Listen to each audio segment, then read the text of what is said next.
John X Gonzalez Ortiz, 03/17/1995. Thank you very much. So you're here today as a result of a new matter stemming from the Maricopa County Superior Court.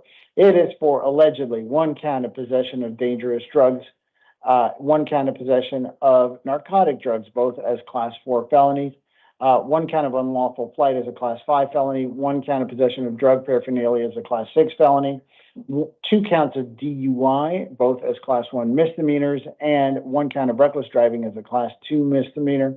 As to all counts, the court does find probable cause to exist. I have appointed an attorney to represent you. Your next court date is a status conference on August 24th at 8:30 in the morning in the downtown Superior Court, followed by a preliminary hearing on August 26th, also at 8:30 in the morning, also in the downtown Superior Court. As to your release conditions in your matter, the court does note the fact that you have a few priors, but they're older convictions. And given the circumstances on this case, the court does feel it is appropriate to release you today on your own recognizance. There are some additional release conditions that apply. I'm not going to go over those with you, but they're going to be included in the paperwork that you're about to receive. I'm sorry, give me 1 second. I have to reprint this as well. Thank you for your patience, everyone, on the reprints.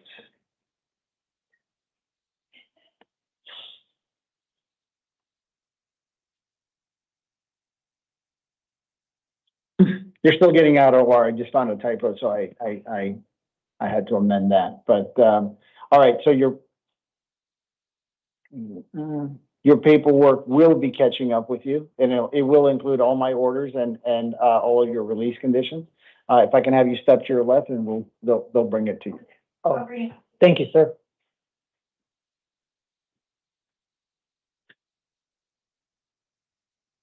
Wait, I'm sorry. You know, can you bring him back? I'm sorry. Just come on back to the podium. I got a little thrown by the way that your name was listed on my calendar. You're actually here for two matters, and I'm going to have to read. The original paperwork stands. So you're actually here on two matters. The first one we've gone over with. I've gone over with you here today.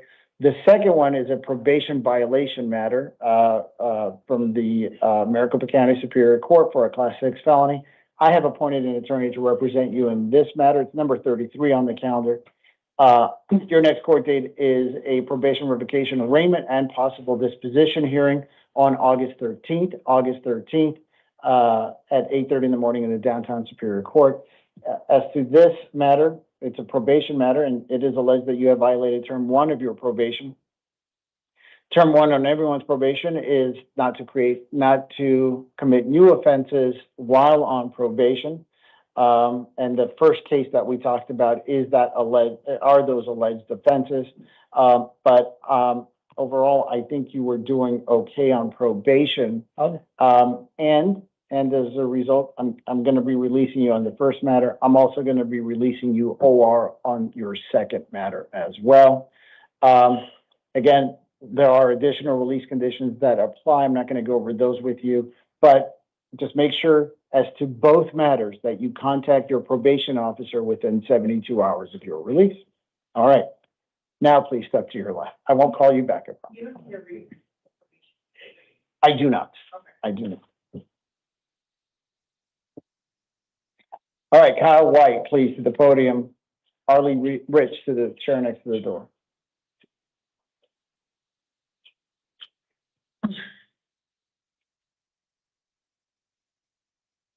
All right, Mr. White, please give me your full name and date of birth. So again? Your full name, please, and your date of birth. White, 7/27/87. Thank you very much. Sir, you're here today as a result of a new matter stemming from the Maricopa County Superior Court. It is for, allegedly, one count of possession of dangerous drugs for sale as a Class 2 felony, one count of possession of dangerous drugs as a Class 4 felony, one count of failure to obey a court order, as a Class 1 misdemeanor, and 1 count of driving on suspended license also as a Class 1 misdemeanor. As to the 2 felony matters, the possession of dangerous drugs for sale and the possession of dangerous drugs for personal, non for sale, the personal, more so personal use, the Class 2 and the Class 4 felony. The court did not find probable cause to exist.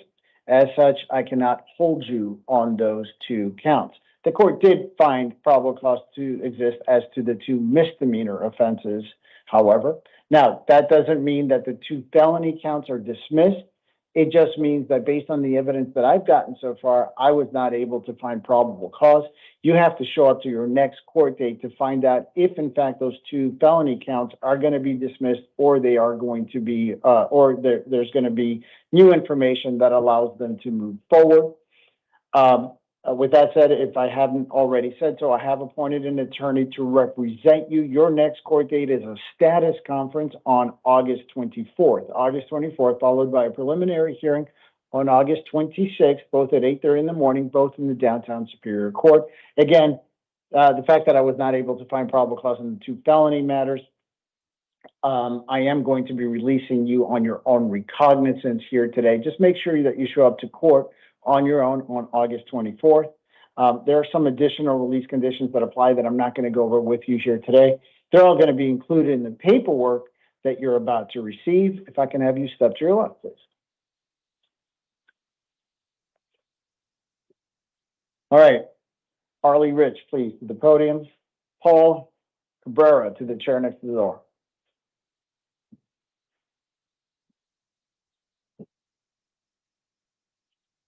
All right, sir, please give me your full name and date of birth.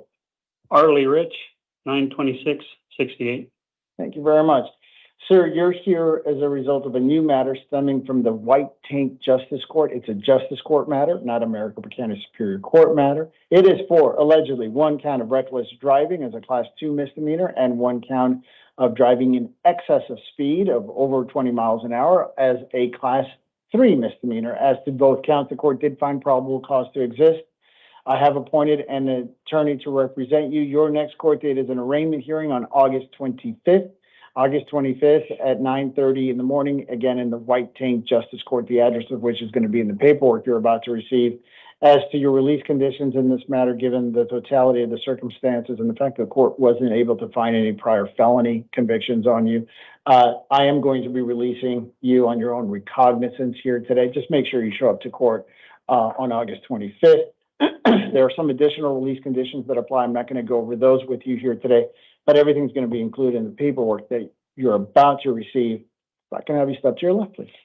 One question. Sure. How do I get my vehicle back to make it back and forth to work? Or is that a possibility? Yeah, I know there's certain rules and procedures on that. I can't advise you because then I'd be giving you legal advice. Okay. However, I have appointed an attorney to represent you. That's a good question for your appointed attorney. Okay. Okay. Thank you. All right, Paul Cabrera, please to the podium.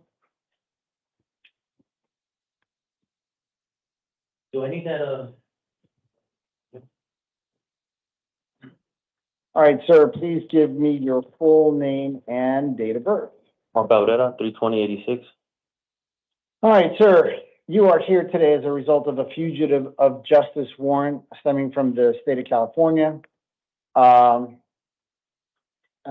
The state of California was contacted. They do want you back.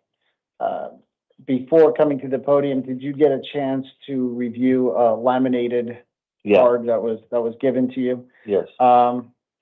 Okay. At this time, you have a choice to make.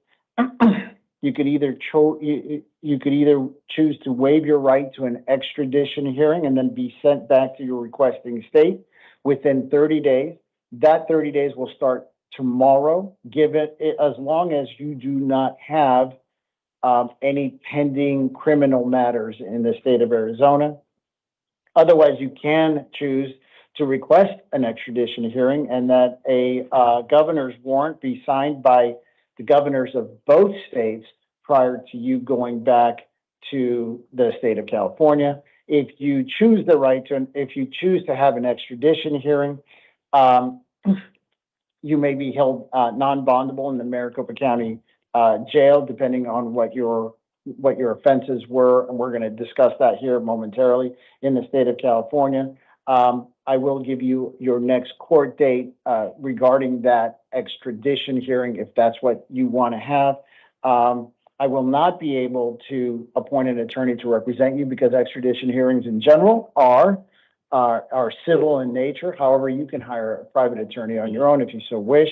And I'd be looking to determine bail conditions. In certain cases, you will be held non-bondable, especially if they involve parole, probation, capital offenses, or escape allegations from that other state. And again, governor's warrant would need to be signed off by the governors of both states, and that whole process could take up to 90 days.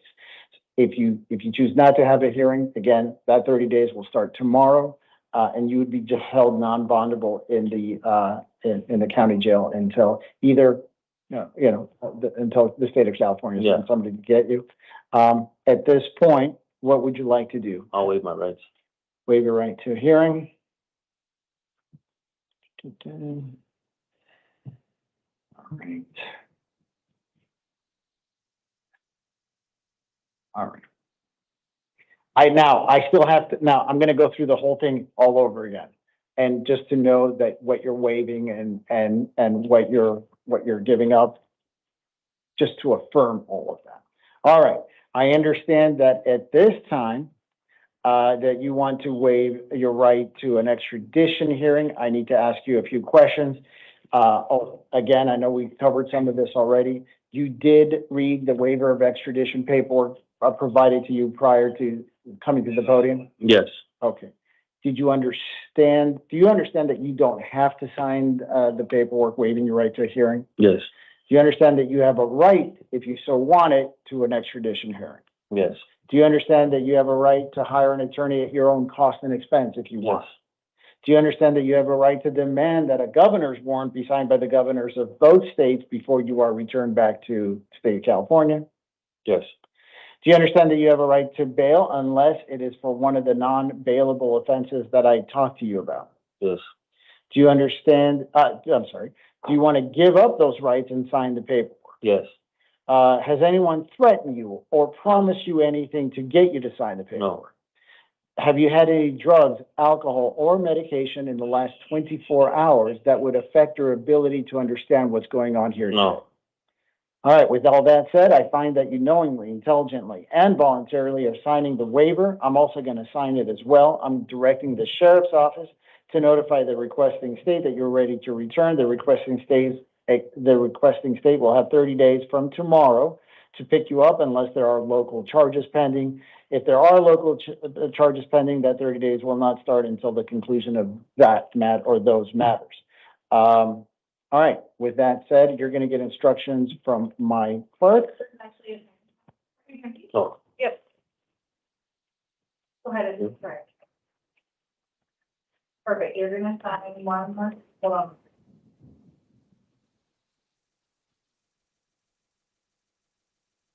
Try it a little slower.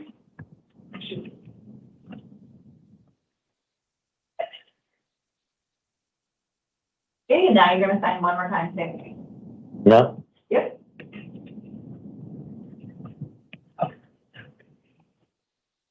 Perfect. You.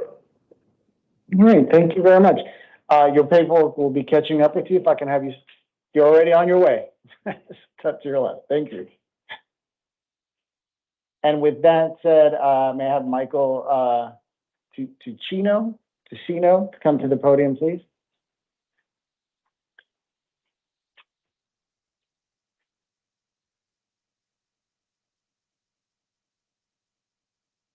Afternoon, Your Honor. Good afternoon. Counsel for the state, I know you're here on this one. Are you also going to stay for numbers 22 and 2? 2, correct. Both of those? Yes. Thank you. All right. Sir, please give me your, are we ready to proceed? Okay, this is State of Arizona, versus Michael Ticino, and my apologies if I mispronounce your last name. It is PS 2026-130584. May I have appearances from the state, please? Thank you, Your Honor. Brooke Gahn, on behalf of the state. And sir, could I have your full name and date of birth? Michael Anthony Tessino, 12/15/1989. Thank you very much. Sir, you are here today as a result of a new matter stemming from the Maricopa County Superior Court. It is for allegedly one count of aggravated assault with serious physical injury as a Class 3 felony, and one count of aggravated assault with temporary disfigurement as a Class 4 felony. As to both counts, the court has found probable cause to exist. I have appointed an attorney to represent you. You may have a attorney on your own, but I just thought of you may also there's something that I heard that you may have hired private counsel on your own, but to the extent that you may not have, I'm ordering that an attorney be appointed to represent you, just out of an overabundance of caution that you have counsel at your next court date, which is a status conference on August 12th, followed by a preliminary hearing on August 14th, both at 8:30 in the morning, both in the downtown Superior Court. Now, as to your release conditions, before I announce them, and I'm going to consider arguments from the state. Thanks, Your Honor. And I did just want to supplement the record in regards to probable cause. I would avow to the court that I spoke with law enforcement earlier today that indicated that the victim had told the deputy that Mr. Tessino slapped her and she fell onto the floor. While she was still on the floor, Mr. Tessino punched her approximately 5 times in the face and head, and then he said that he would kill her and bury her in the backyard. I was concerned that there was not information in the PC narrative that described how the victim had said her injuries had occurred. In regards to release conditions, the state is asking for a $25,000 secured appearance bond along with electronic monitoring. It does appear Mr. Tessino does not have any prior felony criminal history. However, he does have, I believe, approximately 4 misdemeanors, including one for assault. This was obviously a very violent domestic violence attack.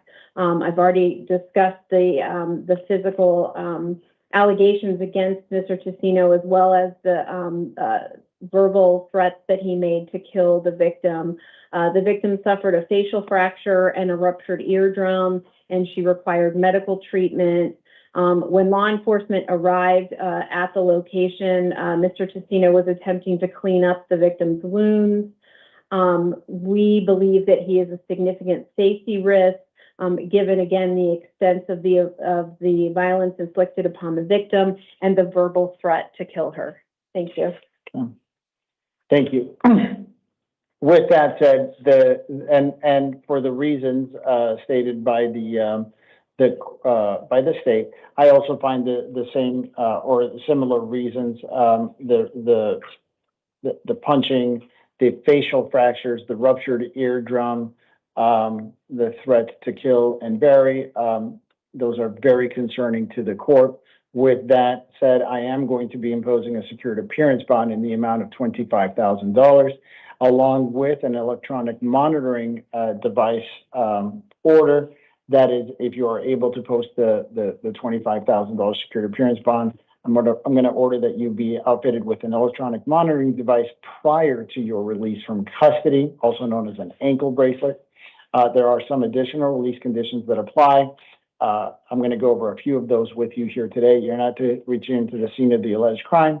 You're not to have any contact with the alleged victim in this matter. You're not to reside at the same location as the alleged victim. In this matter, to the extent that this is that you guys are living together, you are to find an alternative residence and provide proof of court of that residence. The rest of your release conditions, I'm not going to go over with you here today, but they're all going to be included in the paperwork you're about to receive. If I can have you step to your left, please. Your Honor, may I say something? Sure. Where it took place at is at my residence. She does not live there or is on the lease. Okay. All right, so I'm gonna amend, the release conditions to, ordering you to find, an alternative residence. I am gonna keep the fact that, obviously, you and the alleged victim cannot end up residing together during the course of these proceedings, or unless another judicial officer for some reason changes my orders. The rest of your release conditions, let me just double check. Yes, the rest of the release conditions that I just talked about will remain in full force and effect. We're gonna reprint your paperwork because of that change. Okay. If I can have you step to your left and your paperwork will catch up with you. Okay, and so eventually I will be able to return to my house once I'm. If you're able to post the bond, and prior to your release, you will have, once you get, the ankle bracelet on, yes, you will be able to return, as long as it's a separate residence from the alleged victim. Yes, Okay. Well, thank you, Your Honor. thank you. All right, thank you.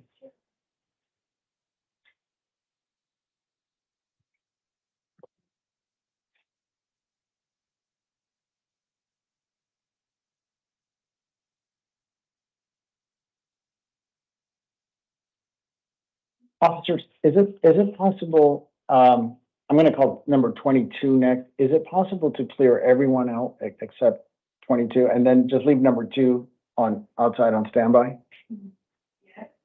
Yeah. Thank you. Which one for name point first? Denda, Okay. Jessica Denda.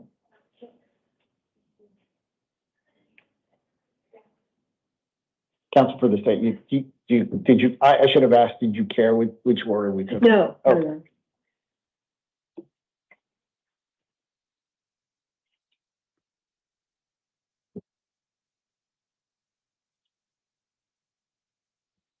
Okay. All right, this is, and everyone's, okay, thank you.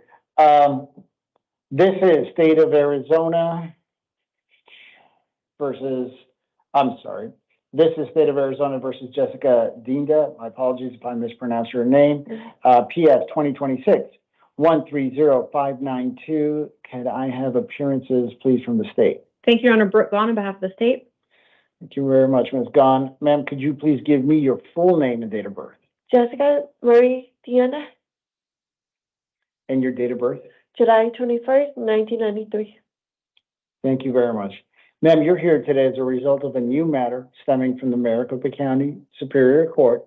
It is for allegedly 8 counts total of sexual exploitation of a minor. All 8 counts are as Class 2 felony. As to all 8 counts, the court is inclined to find probable cause exists unless, Ms. Gahn, you want to add anything? No, Your Honor. As to probable cause. With that said, the court does find probable cause to exist as to all 8 counts. I have appointed an attorney to represent you. Your next court date is a status conference on August 12th. August 12th, followed by a preliminary hearing on August 14th, both at 8:30 in the morning, both in the downtown Superior Court. As to your release conditions in this matter, I'd like to hear from the state first. Thank you, Your Honor. And as a preliminary matter, the state would ask to seal the Form 4 because it contained personally identifiable information regarding the minor victim, as well as there is an ongoing investigation to attempt to identify and locate the individual that Ms. Denda sent the child sexual abuse material to. Okay. It is so ordered, sealing the Form 4 in this matter. With that said, if I can pause for 1 second. It's not letting me click.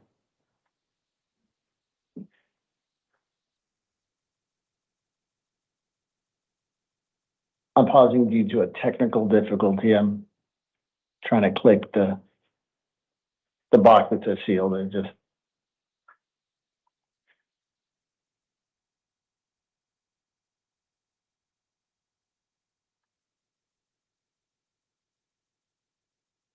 You're gonna work on that? Yeah. Okay. See if there is a. While we're working on that, state if I can hear your position on release. Yes, Your Honor. And there was a victim impact statement that was provided to the court on behalf of the children victims. The state's asking for a $350,000 cash-only bond, along with electronic monitoring, no contact with any minors, and no internet use. Although it doesn't appear that Ms. Deanda has any prior criminal history, these are very serious allegations. She produced child sexual abuse material by photographing the 3- and 4-year-old victim nude with their genitals exposed. She provided these images to her accomplice. She was texting with that accomplice and discussing the two of them engaging in sex acts with the two children. She stands in a position of trust with these victims. There is strong evidence as she had made admissions to law enforcement. She is facing a lengthy mandatory prison sentence if she's convicted as charged. She did also admit to law enforcement that her accomplice has met the two children before. She did deny that there were any sex acts, but the state is very concerned at that fact and that there may have been hands-on offenses committed. We believe that she is an extreme danger to these victims, and that we also are concerned that there is a strong possibility for witness intimidation. Thank you.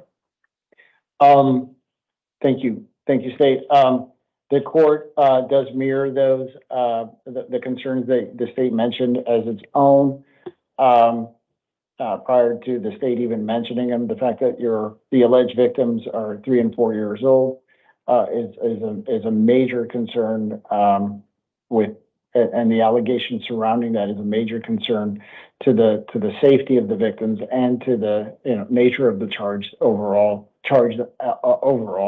The fact that you also may have ties to another state is also of a concern with the court. With that said, I am going to be imposing a cash-only bond in the amount of $250,000. $250,000. Should you be cash only? Should you be able to post that cash-only bond? I'm also going to order that you be outfitted with an electronic monitoring device, also known as an ankle bracelet, prior to your release. You are not to return to the scene of the alleged crime or have any contact with the alleged victims in this matter. You're not to reside in the same location as the alleged victims. Again, this is all should you be able to post your bond and are released. You are prohibited from accessing the internet through any means. There are no exceptions to that as well. The rest of your release conditions, I'm not going to go over with you here today, but they're all going to be included in the paperwork that you're about to receive. Yes, sir. All right. And Anything you're else from the state? Go. I'm sorry. Yeah, just for clarification, and I may have missed it. Did the court restrict her contact with all minors? I did. Okay. It's already in the. It's already in the order. Okay. It was already in the order. All minors and no exceptions. Okay.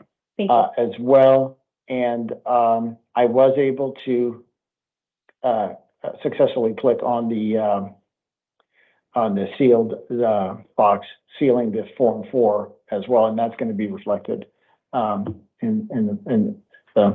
the record as well. Anything else now from the state? No, Your Honor. Thank you. Okay. All right. With that said, I think we're going to print out a new copy of your release conditions here momentarily. If I can have you step to your left and wait for the paperwork to catch up, and then, officer, if we can rotate that with number 2.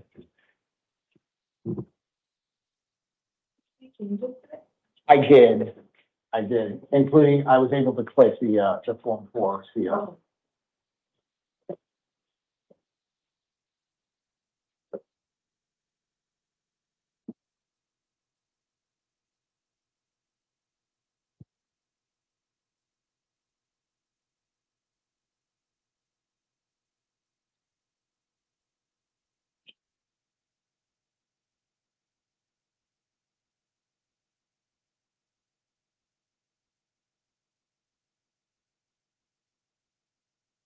To the podium, please.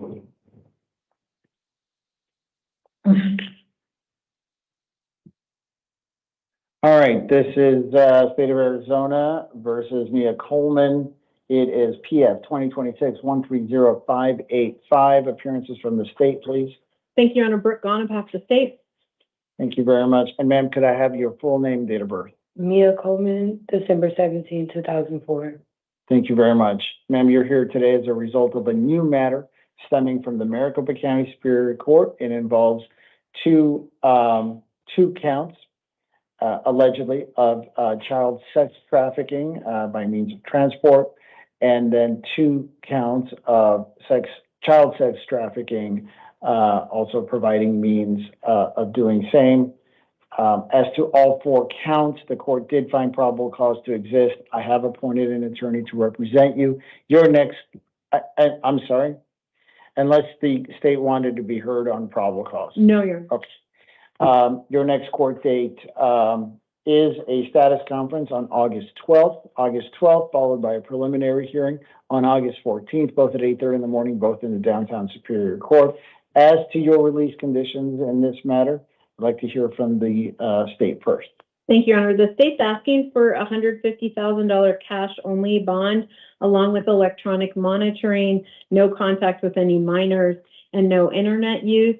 Although it does appear that Ms. Coleman does not have any prior criminal history. However, these are very serious concerns. She picked up one of the minor victims in California and transported her here to Arizona in order to engage in child sex trafficking. She drove that victim as well as another minor victim to a hotel and then went inside the hotel to secure a room for the minor victims to engage in sex acts in exchange for money. Her listed residence is in California, but our understanding is that she also has a residential address and a driver's license from the state of Louisiana. Her ties, if any, to Arizona are unknown. We are concerned she is a danger to the community, as well as there is a significant risk of flight given her ties to those 2 other states, and the fact that she is facing a lengthy mandatory prison sentence if she is convicted as charged. Thank you. Thank you. Once again, the courts, prior to having heard from the state, the court's concerns similarly mirror the state's concerns or the state's argument. Again, the fact that there were multiple minor victims alleged to have been involved in this matter, all to have been engaged in sexual activity, the fact that you have ties to multiple states, the fact that you transported allegedly one of the minor victims for the purpose of sexual activity for money from another state is of a very serious concern to the court. I believe it is a safety concern, not to the alleged victims in this matter, but to the community as a whole. As such, I am going to be imposing a cash-only bond in the amount of $150,000. Should you be able to post that bond, I'm also going to order that you be equipped with an electronic monitoring device, also known as an ankle bracelet, prior to your release. In addition, you are not to go back to the scene of the alleged crime or have any contact whatsoever with the alleged victim or victims or their families in any way whatsoever. You are also prohibited from accessing the internet through any means. There are no exceptions. And you are not to have any contact with any minors. Again, no exceptions. There are some even more additional release conditions that apply that I'm not going to go over with you here today, but a copy of all your release conditions, as well as all of my orders, are going to be included in the paperwork you're about to receive. If I can have you step to your left. Can I ask a question? Sure. As far as the bond goes, the whole entire 150 has to be paid in order for me to be released, or a portion? Correct. It's a cash only bond. So yeah, they would have to, whoever is posting the bond would have to post the entire 150. The other bond that you're thinking of is a secured appearance bond, where only a portion gets posted in cash, the rest in, usually a portion gets posted in cash and the rest in collateral. That is not the bond in your case. It's cash only, so the entirety has to be posted in cash.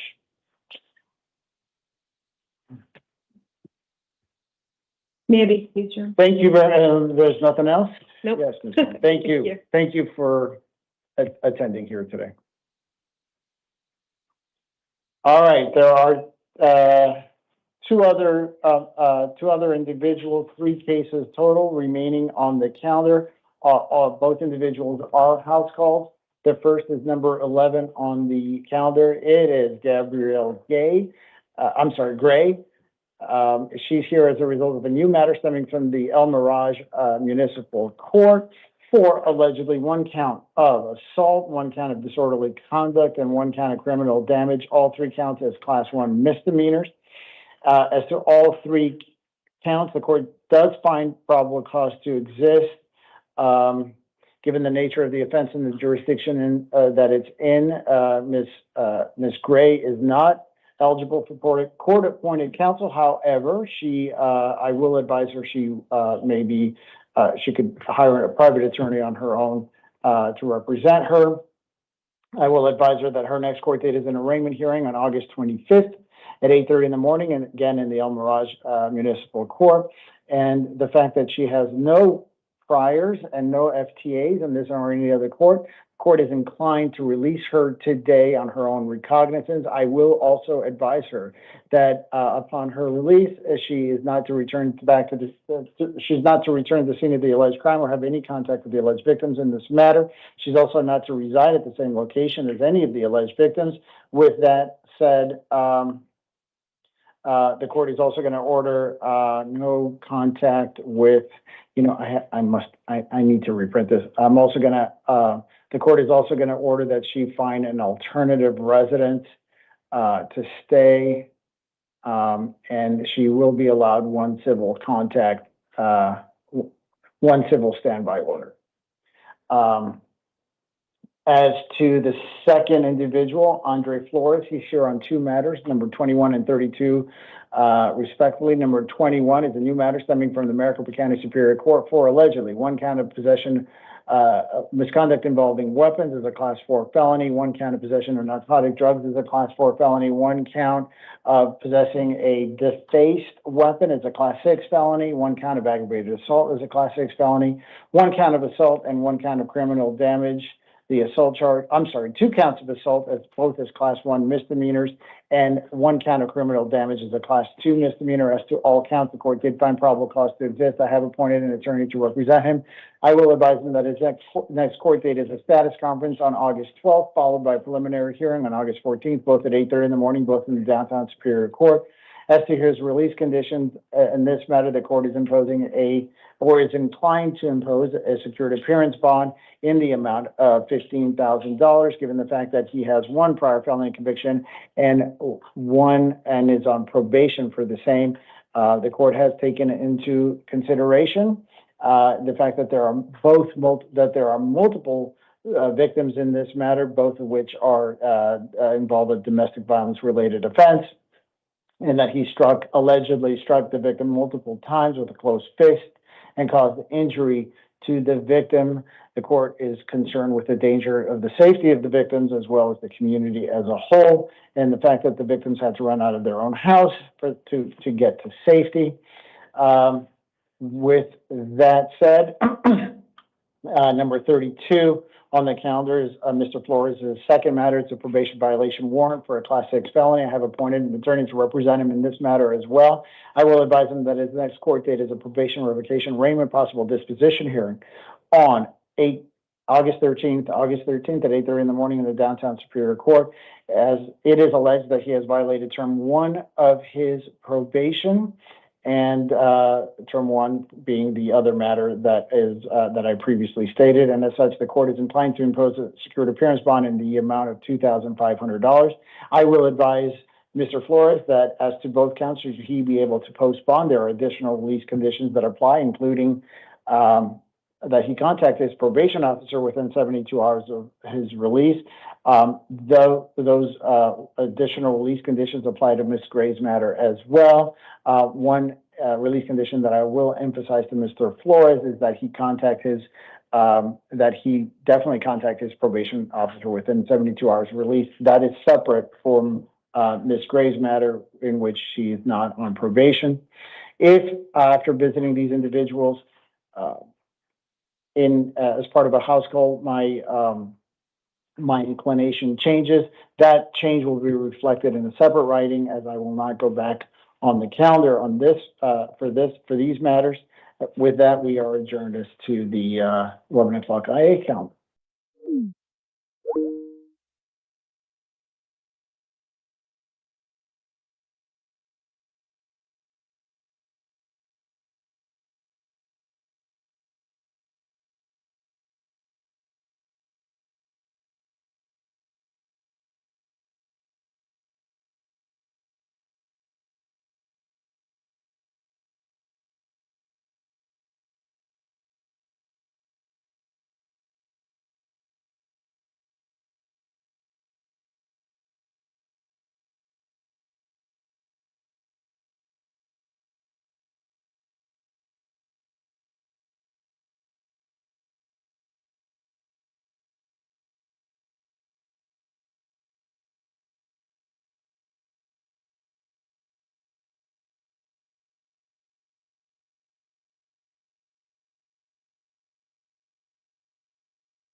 We're ready.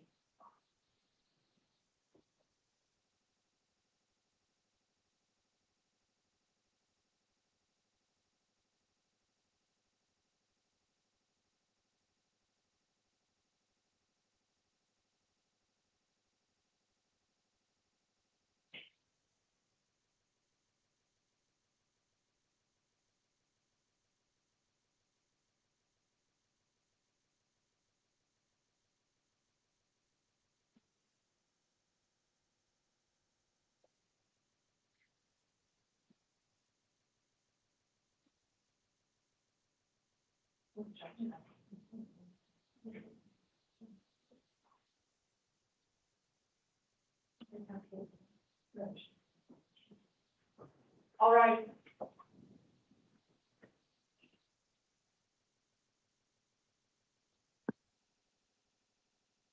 Thank you. You may be seated. Officers, can we get the headphones over to Blanca?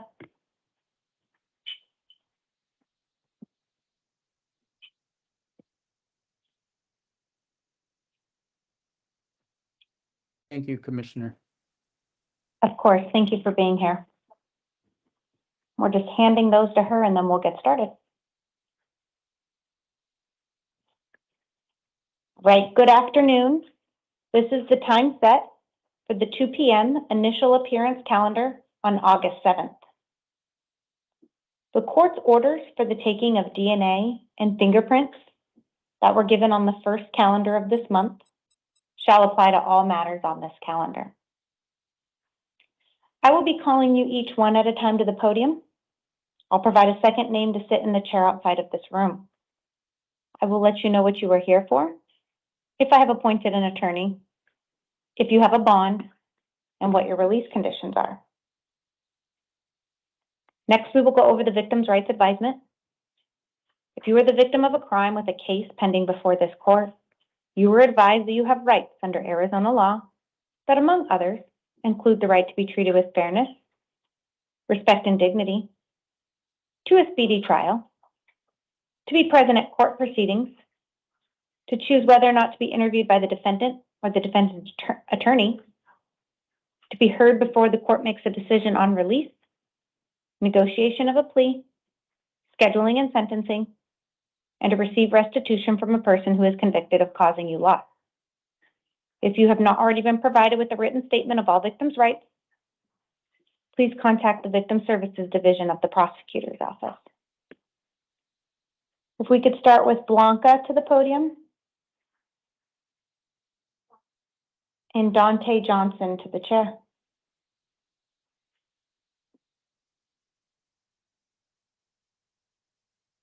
May I get your name and date of birth? Blanca Arellano, 0529 del 82. Blanca Arellano, 052982. Thank you, ma'am. You are here today on a new case. It is for one count of aggravated assault with a deadly weapon or a dangerous instrument, a Class 3 felony, and one count of aggravated assault, serious physical injury, Class 3 felony. For purposes of today's hearing only, I am not finding probable cause for the serious physical injury offense, but I am finding probable cause as it relates to the aggravated assault with a dangerous instrument. I am appointing an attorney to represent you, and I'm setting a status conference August 12th at 8:30, a preliminary hearing August 14th at 8:30. In this case, you do have a secured appearance bond in the amount of $25,000. In the event you post that bond and are released, you will be released to the supervision of pretrial services, and you'll be equipped with electronic monitoring. You also have written conditions of release. You are not to return to the scene of the alleged crime. No contact with any alleged victim, complainant, or witness. If you reside at the same location as the alleged victim, you may contact law enforcement for one civil standby to collect any belongings. This will all be in your paperwork. Did you have any questions?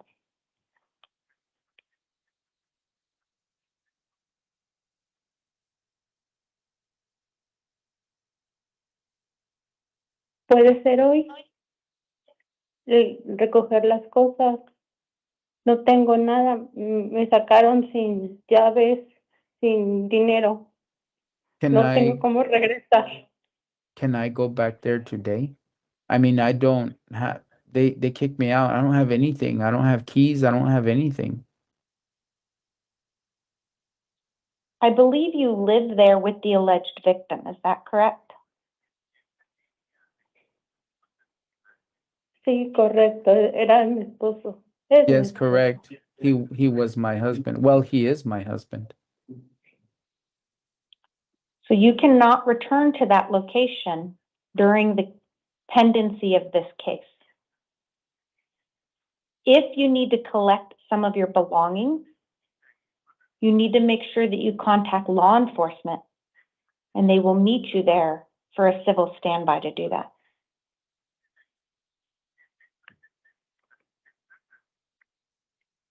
Anything further, ma'am? No, señorita. No, Your Honor. If you will take a step to your left, the officer will get you that paperwork.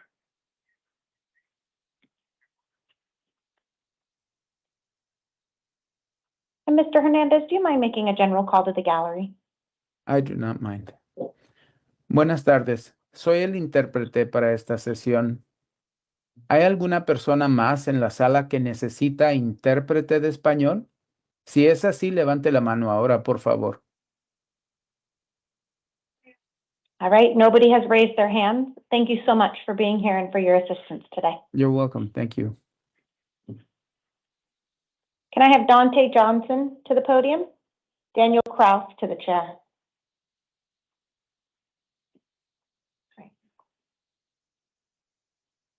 Can I get your name and date of birth? Dante Johnson, 6889. Thank you, sir. You are here today on a new case.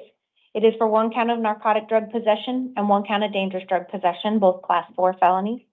For purposes of today's hearing only, I'm not finding probable cause for the narcotic drug possession, but I am finding probable cause for the dangerous drug possession.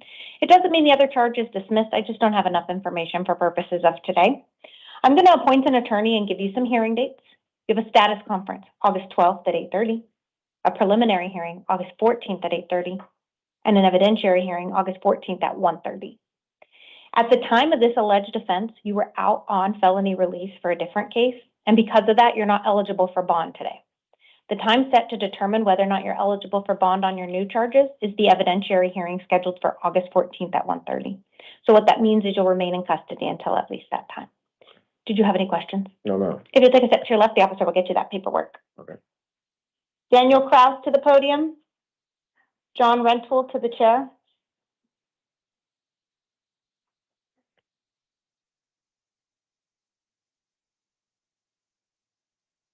Can I get your name and date of birth? Daniel Carlos, 050993. Thank you, sir. It does look like you are here today on a new case. It is for 1 count of dangerous drug possession, a class 4 felony, and 1 count of drug paraphernalia possession, a class 6 felony. Probable cause has been found, and I am appointing an attorney to represent you. You are going to have a status conference August 12th at 8:30, a preliminary hearing August 14th at 8:30, and an evidentiary hearing August 14th at 1:30. Because at the time of this alleged offense, you were out on felony release, you're not eligible for bond today.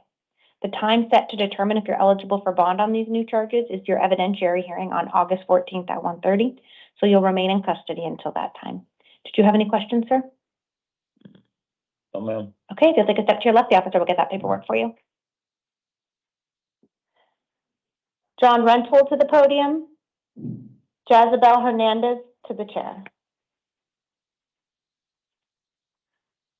May I get your name and date of birth? John James Rental, 12395. Thank you, sir. It does look like you are here today on a warrant from the Navajo County Superior Court. They allege that you violated your probation, and as a result, they issued a warrant on August 4th of 2026.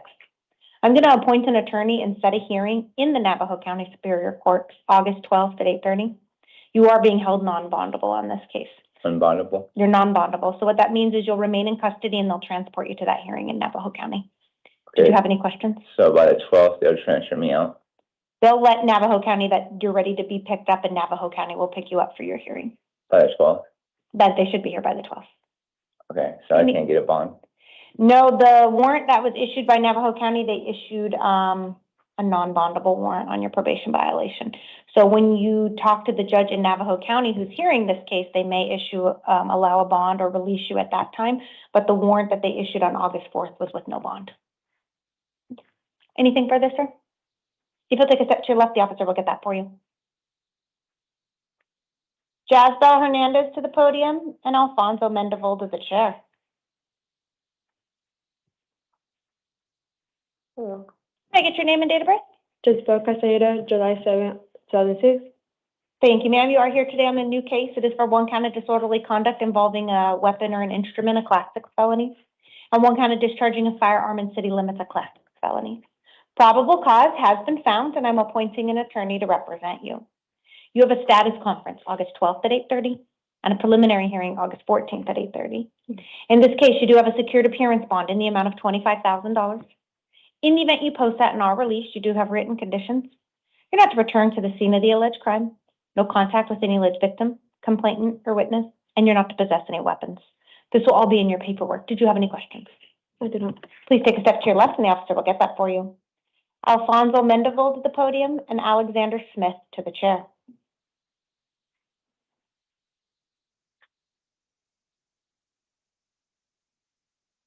May I get your name and date of birth?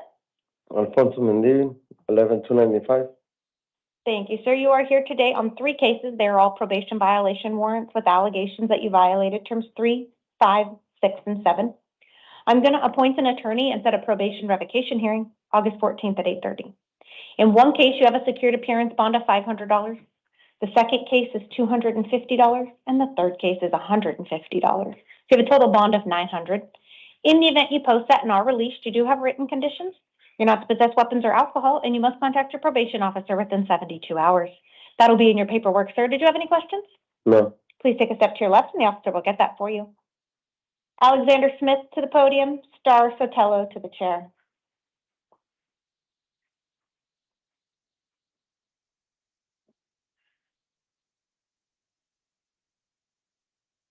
Can I get your name and date of birth?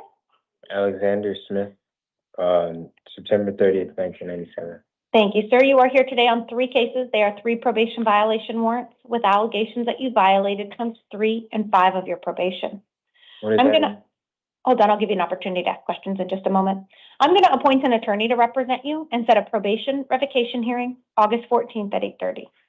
In one case, you have a secured appearance bond of $500. The second case is $250, and the third one is $100. So you have a total bond of $850. In the event you post that bond and are released, you do have written conditions. You're not to possess weapons or alcohol, and you must contact your probation officer within 72 hours of release. This will all be in your paperwork, sir. Did you have any questions? Yeah, I was just fixing my stuff. I was trying to go to cash. I had already been coming in doing my check-ins at cash with the probation stuff. So I don't understand why I was even violated or why there was a warrant out. I'm trying to get myself back in together. I've got an appointment for my SMI on Tuesday, and I really got to get there, but I don't have anything, and I can't do that from inside here. So the allegations that the probation officer alleges is they allege that you failed to report as directed in June of 2026. They indicate the last time you had reported was May 27th of 2026, and they indicate that your whereabouts have been unknown since May 27th of 2026. That's what the allegations are from your probation officer. Yeah, like I said, I've done my check-ins through the cash because somebody stole my wallet, like my wallet, my phone. I have no way of contacting Miss Maya, my probation officer. I've been doing my best to do that. I've checked in multiple times through the check-in thing at cash. I've stayed there. They have a bed for me there. It's at Rispero. I don't know what else to do. I'm homeless. I'm trying to get my life back in together, and I don't understand.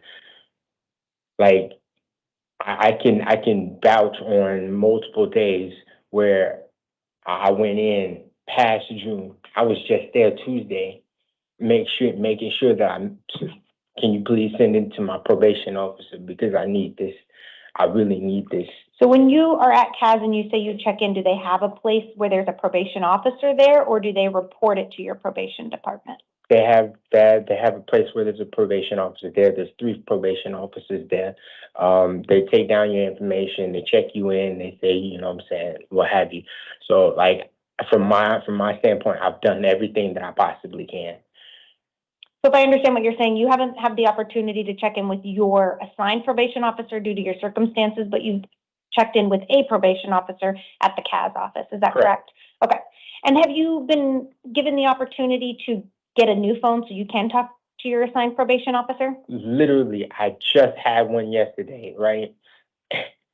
And while I'm sitting there sorting my stuff, somebody comes and takes my stuff. Like, I was just telling the officer there, and I think he was smiling a little bit because he seen the person that stole it. But it is what it is. Like, I scrounged up that little bit that I had to get that phone, and it's been taken. When you go to the CAS office, do they allow you to utilize a phone there, or is that an option? Sometimes, but the number she gave me, it was for the main office, not my actual probation officer. I don't know. I don't have her number. Do you know anybody you could borrow a phone? I'm just trying to figure out how we can get it so you can contact your probation officer the next time you're released from custody. I just want to make sure that you have a way to do that. The first thing I'm gonna do is get on the 27th bus to go to my grandmother. She's ill, and see if I can use her phone. And she typically has a phone? Yes. Okay. What I'll do is I'll release you today to the supervision of the adult probation department, but you really have to make contact with your probation officer, okay? Thank you. So do everything you can to make sure you do that. You're going to be given 72 hours under your release conditions, okay? Yes, ma'am. That's going to be the key thing. I understand it sounds like you're going through a lot and you're trying your best. Do everything you can to reach out to your assigned probation officer because it is a requirement. So please do that within the next 72 hours and then make sure you attend your hearing on August 14th, okay? That's a week from today. Thank you, thank you. Anything further, sir? No. Okay. Thank you so much. Please take a seat in the gallery. We do need to reprint all your paperwork, okay? Yes, ma'am. All right. Thank you. Good luck, sir. Star Sotelo to the podium. Samuel Casillas to the chair.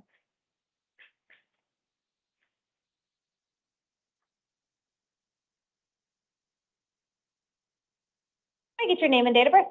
Star Villegas Sotelo, 8/15/1998. Thank you, ma'am. It does look like you are here today on two cases. They're both probation violation warrants with allegations that you violated terms 3 and 5 of your probation. I am going to appoint an attorney and set a probation revocation hearing, August 14th at 8:30. You have a secured appearance bond of $150 in each case for a total bond of $300. In the event you post that and are released from custody, you do have written conditions of release. You're not to possess weapons or alcohol, and you must contact your probation officer within 72 hours of your release. That'll be in your paperwork, ma'am. Did you have any questions? So the last time they said that they wanted me to go to rehab, and that's basically the reason why I didn't contact her. And then I didn't have a phone also. Are you currently in custody on something else? Yes. And do you have a bond on that case, or are you Yes. serving time? I have a $500 bond. And is that out of like a city court? Glendale.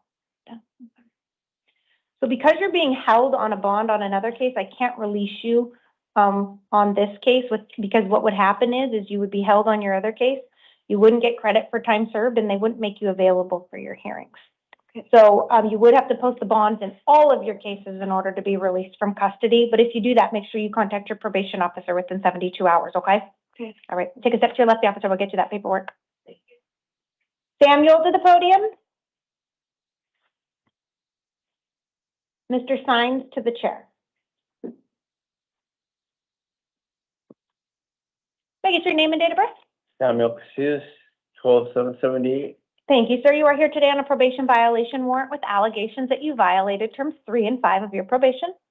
I am going to appoint an attorney and set a probation revocation hearing, August 14th at 8:30. I am going to release you today to the supervision of the Adult Probation Department, but you do have written conditions of release. You're not to possess weapons or alcohol, and you must contact your probation officer within 72 hours.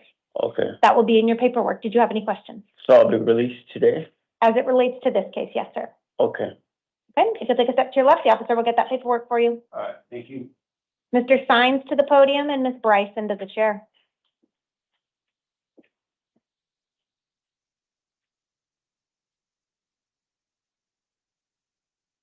May I get your name and date of birth? Yes, Elliot Mundo Signs. Good morning, good afternoon. Good afternoon, and can I get your date of birth? September 23rd, 1981. Thank you, sir. It does look like you are here today on a probation violation warrant with allegations that you violated terms 3, 4, and 5 of your probation. I am going to appoint an attorney and set a probation revocation hearing, August 14th at 8:30. I am going to release you today to the supervision of the Adult Probation Department, but you do have written conditions of release. You're not to possess weapons or alcohol, and you must contact your probation officer within 72 hours. This will all be in your paperwork, sir. Did you have any questions? No, ma'am. Please take a step to your left, and the officer will get that for you. Thank you. Ms. Bryson to the podium. Justin Zipser to the chair. Can I get your name and date of birth? Joan Bryson, 11/16/1960, Your Honor. Thank you, ma'am. You are here today on a new case. It is for 1 count of disorderly conduct and 1 count of criminal damage, both class 1 misdemeanors. Probable cause has been found. I'm not appointing an attorney at this time, but you may hire one if you would like. I'm going to set a hearing for you. It's going to take place in the Surprise Municipal Court on September 9th at 1:30 p.m. I'm going to release you today on your own recognizance. That is your promise to appear. You do have written conditions of release. You do have an alleged victim in this case, which I do believe is your spouse. Therefore, I am going to caution you to read these very carefully. Your written conditions do not allow you to have contact with the alleged victim absent consent from the alleged victim. I did receive a victim statement from the alleged victim who does indicate that they do want contact. However, if they revoke the contact in the future while this case is pending, you're not able to have contact with them, okay? Any questions? No, ma'am. All right, we'll probably need to reprint this one. I'm not sure which one got printed. So if you could take a seat in the gallery, we'll bring that paperwork Okay, out to thank you, you. okay? Oh, yes, sorry about that. Justin to the podium and Enrique to the chair.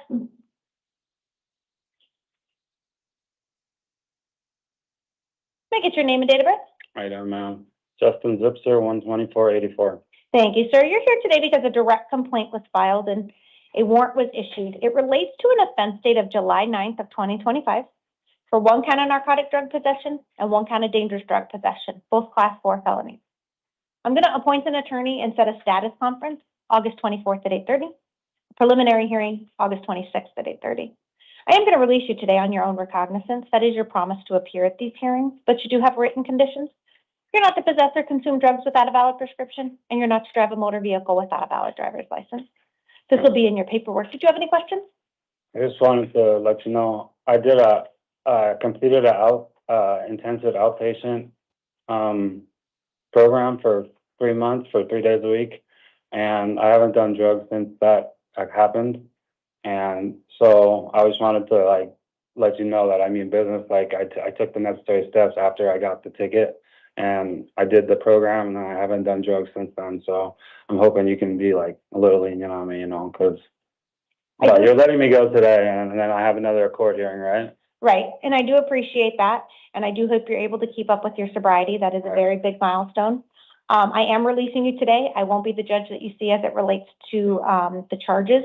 So talk to your attorney about any concerns you have and provide them with the information you just provided me, okay? I can use my own attorney as well. Yes, you absolutely can hire your own attorney. If you do not, then I've appointed one to represent you that you'll meet with on August 24th, but you absolutely can hire an attorney and they'll notify all the proper paperwork. Thank you, ma'am. If you'll step to your left, the officer will get that for you. Thank you, sir. Enrique to the podium and Kenneth to the chair.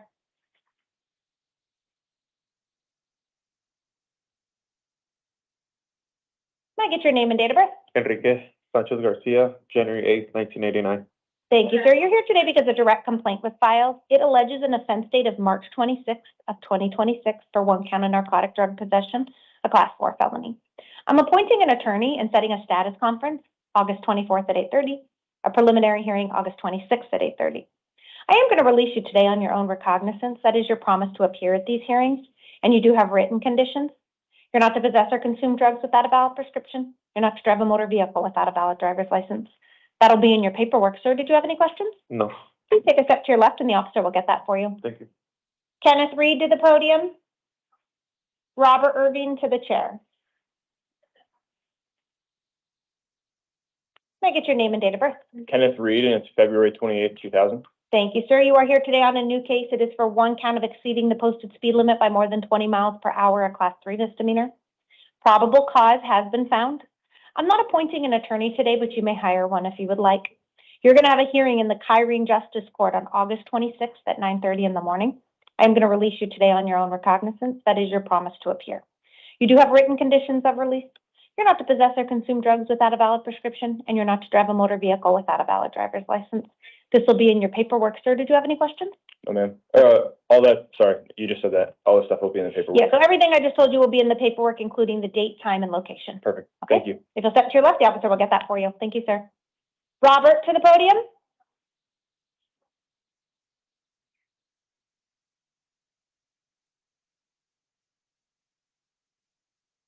May I get your name and date of birth?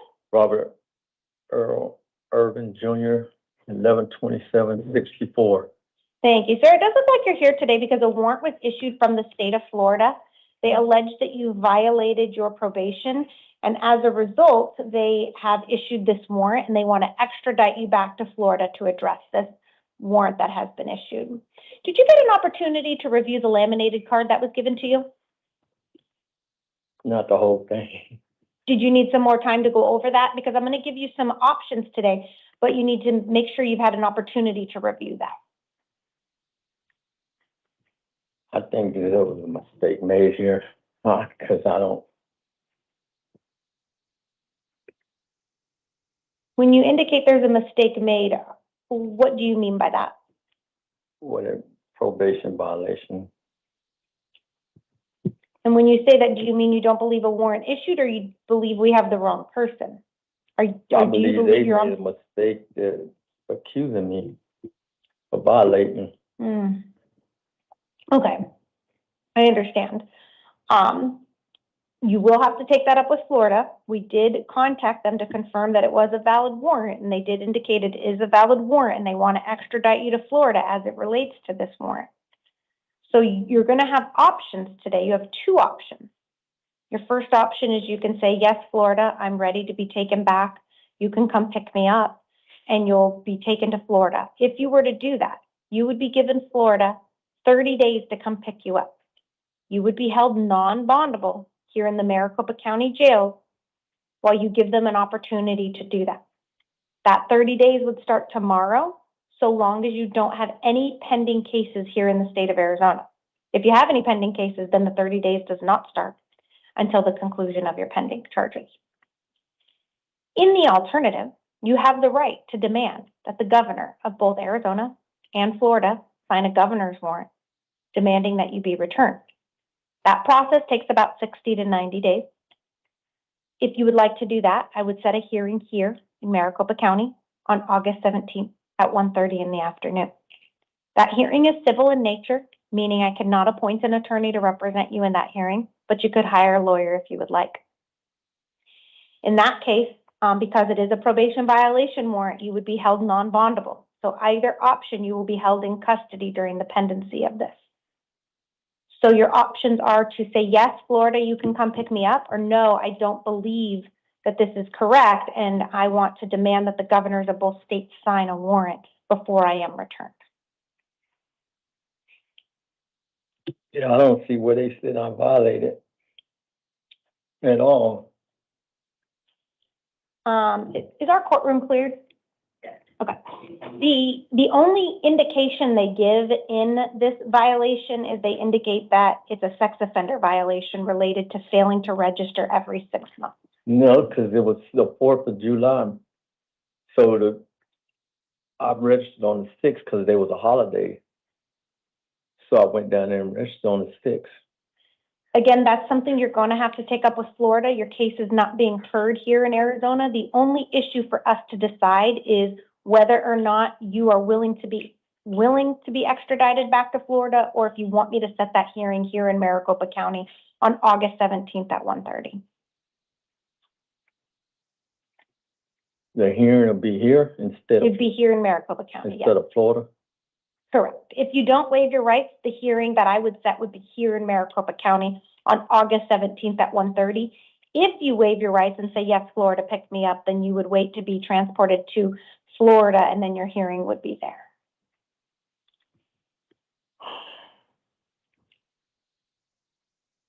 So what if I decide to do it here? The only thing, if you don't waive your rights, you're not going to be addressing the underlying probation violation. The only thing you're going to address here in Maricopa County is whether or not you should be extradited back to Florida or not. You don't have the ability to address the probation violation here in Maricopa County because that's taking place in the state of Florida. Oh. Yeah, because they done made a mistake. Because I got the paper and everything. It's somebody. Because it was the 4th, then it was the weekend, the holiday. And I went down there. And that may be the case. Unfortunately, that is something you're going to have to address with Florida. If you believe that they should not be extraditing you back, then I can set this hearing on August 17th at 1:30.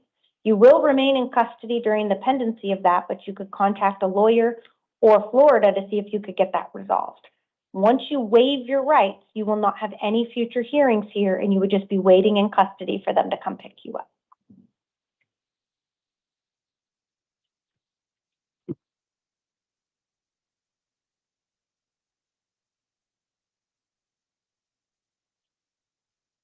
So the hearing will be here, and I end up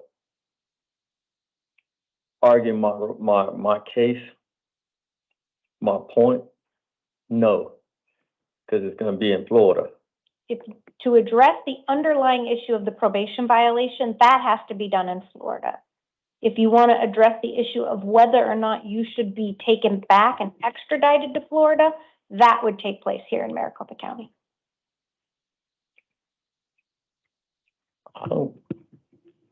And if you're not sure what you want to do here today, Is the lawyer going to be appointed?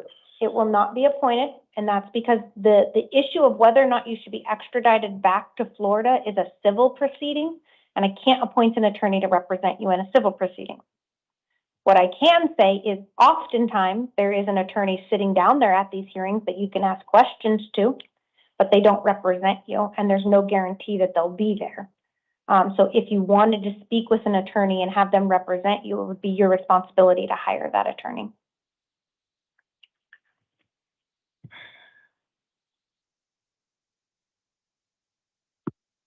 I don't see why they can't pull that up on the computer and see that I did.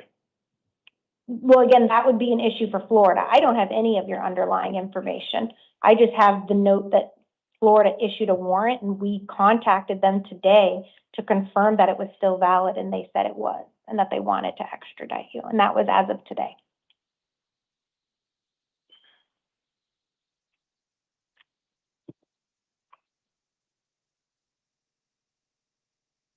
So do you want me to go ahead and set that hearing in Maricopa County then? What you think is best? Set it in. I can't tell you what's best. You have to make that decision on your own. But I think if you don't know what you want to do, then I can just set the hearing. You'll be given this opportunity again on August 17th. But if you waive today, you don't have any more hearings here in Maricopa County. If you waive today, your 30 days starts tomorrow.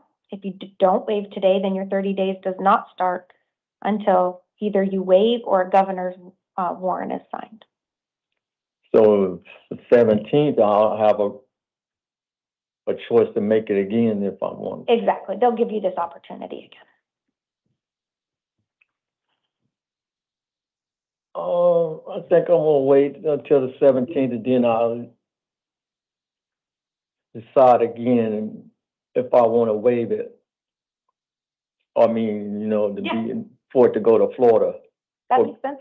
Because somebody making a mistake here. In the meantime, you can try to resolve that with them, but what I'm going to do is I'm going to set that hearing August 17th at 1:30 here in Maricopa County, and you will remain in custody during the pendency of these proceedings, okay? This will all be in your paperwork. If you'll take a seat in the gallery, we'll get that printed for you, okay? This does conclude our 2 p.m. calendar, and we will now stand in recess until 5 p.m.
All right.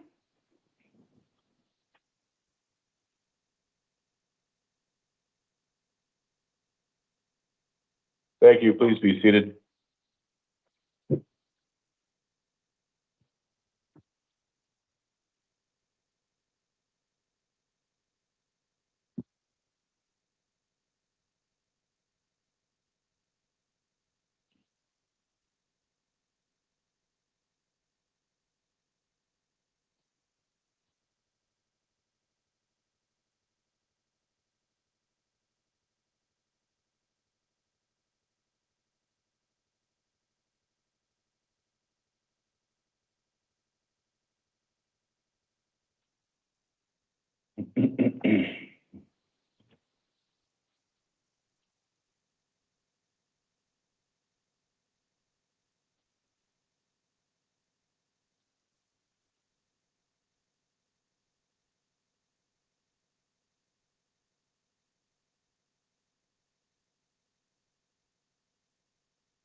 This is the 5 p.m. initial appearance calendar for August the 7th of 2026. The court's orders for the taking of DNA and fingerprints that were given on the first calendar date of this month shall apply to all matters on this calendar.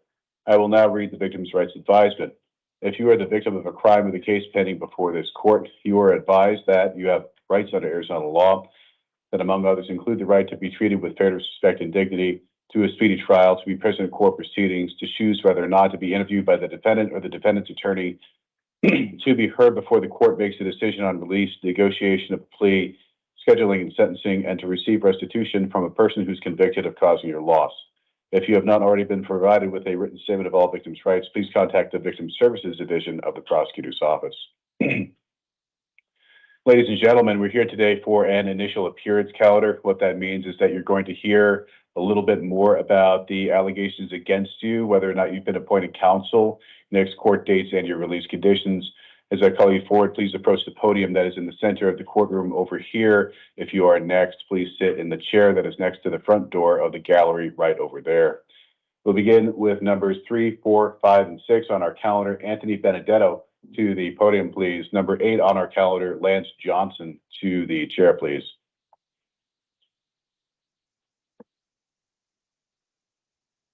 Good evening, Mr. Benedetto. Please tell me your name and date of birth. Anthony Benedetto, September 16th, 1977. Thank you, sir. We are here today on 4 cases. 3 of these are bench warrants out of the Maricopa County Superior Court for your failure to appear on July the 14th of 2026. We also have 1 case, which is a new case out of Maricopa County Superior Court involving 3 counts. The first, possession of narcotic drugs, class 4 felony. The second, possession of dangerous drugs, class 4 felony. Finally, 1 count of possession of drug paraphernalia, a class 6 felony. I have determined probable cause, and I am appointing the legal defender's office to represent you on the newest matter and affirming the existing counsel orders on the remaining cases. I'm setting court dates for August the 12th and 14th of 2026. You're going to have a status conference on the 12th at 8:30 a.m., preliminary hearing and non-witness violation hearing and disposition hearing on the 14th at 8:30 a.m. You're going to have an evidentiary hearing on the 14th at 1:30 p.m. I'm affirming the warrant bonds on the existing bench warrant matters at $500, $50, and $50 for a grand total of $600. As to the bench warrant matters on the newest case, sir, because there is an allegation that a new felony offense was committed while out on felony release. Under Arizona law, I am unable to admit you to bail at this time. Therefore, on your newest case, I'm ordering that you be held without bail pending your evidentiary hearing on the 14th, sir. Do you have any questions? No. Thank you, sir. You may step to your left. Thank you.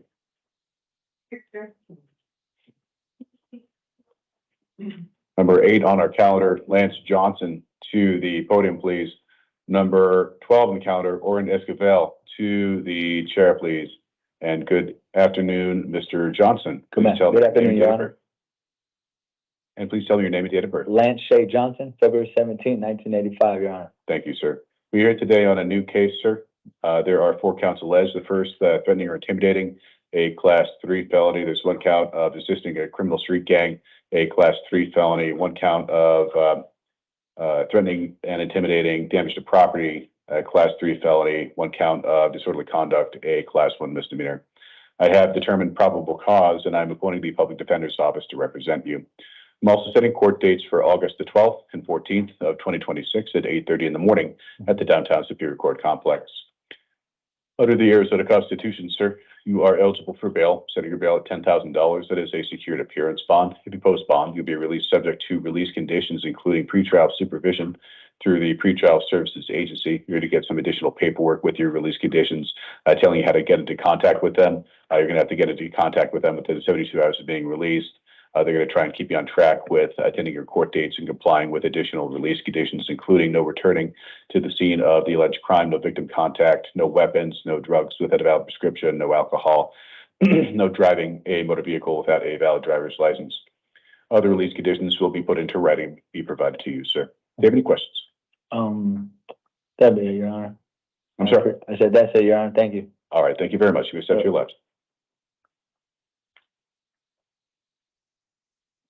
Number 12 on the calendar, Oren Esquivel to the podium, please. Number 9 on the calendar, Keith Myers to the chair, please. And good evening, Mr. Esquivel. Please tell me your name and date of birth. Oren Esquivel, 11-1202, Your Honor. Thank you, sir. We are here today on a new case from the Maricopa County Superior Court. There are 3 charges alleged. The first, burglary in the 2nd degree, a Class 3 felony. The second, disorderly conduct, a Class 1 misdemeanor. Finally, 1 count of criminal damage, a Class 2 misdemeanor. I was not given enough information to determine probable cause for the single count of disorderly conduct, the Class 1 misdemeanor. What that means is that didn't factor into my determination of release conditions for your case for today's purposes. What it does not mean is that the prosecution still couldn't go forward in the event that the state thought it had enough evidence to get a conviction against you at trial. So you still have to go to court, sir. For the record, I did find probable cause for the remaining 2 counts. I'm appointing the Public Defender's Office to represent you, sir, and setting court dates for August the 12th and 14th of 2026 at 8:30 in the morning at the downtown Superior Court complex. Under the Arizona Constitution, sir, you are eligible for bail. I'm setting your bail at $2,500. That is a secured appearance bond. If you post bond, sir, you'll be released subject to release conditions, including pretrial supervision through the Pretrial Services Agency. You're going to get some additional paperwork along with your release conditions that tells you how to get into contact with them. You have to get into contact with them within 72 hours of being released. They're going to try and keep you on track with attending your court dates and complying with your additional release conditions, including no returning to the scene of the alleged crime, no victim contact, no co-defendant contact, no weapons, no drugs without a valid prescription, no alcohol, no driving without a valid driver's license. Other release conditions will be put into writing and be provided to you. Do you have any questions, sir? No, Your Honor. Thank you, sir. Thank you. Number 9 on the calendar, Keith Myers to the podium, please. Numbers 25, 26, and 27 on the calendar, David Saiz to the chair, please. And good evening, Mr. Myers. How you Please tell me doing? your name, date of birth. Keith Myers, December 22nd, 1989. Thank you, sir. We're here today on a Justice Court warrant from Ironwood Justice Court. This is on a failure to appear. This appears to be the third warrant issued in this case. The date of the warrant is July the 28th of 2026. I am ordering that counsel be appointed to represent you at the next hearing, which is an arraignment on August the 13th of 2026 at the Ironwood Justice Court. I am affirming the warrant bond set at $3,036. That is a secured appearance bond. If you post bail, you'll be released subject to release conditions, including no drugs without a valid prescription, no alcohol, no driving without a valid driver's license. Other release conditions will be put into writing and be provided to you, sir. Any questions? Thank you, sir. Numbers 25, 26, 27 on the calendar. David Saiz to the podium, please. Numbers 16 and 17 on the calendar. Patrick Tracy to the chair, please. And good evening, Mr. Saiz. Please tell me your name and date of birth. David Size, 8/28/1970. Okay, Saiz, thank you. We're here today on three cases. These are all Justice Court warrants from East Mesa Justice Court. These are all on failures to appear. The date of the warrants is from June the 25th of 2026. These are all on three different trespass cases. Order that counsel be appointed to represent you at the next hearing, which is August the 12th of 2026 at 8:30 in the morning at the downtown Superior Court complex. I'm also affirming the warrant bond in all three of the warrants. That's $500 apiece for a grand total of $1,500, which is a secured appearance bond. If you post bail, sir, you'll be released subject to release conditions, including no returning to the scene of the alleged crime, no drugs without a valid prescription, no driving without a valid driver's license. Other release conditions will be put into writing and be provided to you, sir. Any questions? No, sir. Thank you, sir. Numbers 16 and 17 on the calendar. Patrick Tracy to the podium, please. Number 1 and 2 on the calendar. Vaughn Coelho to the chair, please. Evening, Mr. Tracy. Please tell me your name and date of birth. Patrick Tracy, 3/16/1971. Thank you, sir. We are here today on two cases. These are both out-of-county warrants. One is from the Yavapai County Superior Court. The second is from the Mayor Justice Court. On the Mayor Justice Court, this is a pre-adjudication warrant dated May the 22nd of 2026 on a suspended license case. On the Yavapai County matter, this is a dangerous drug case. Sure. The date of the warrant was May the 12th of 2026.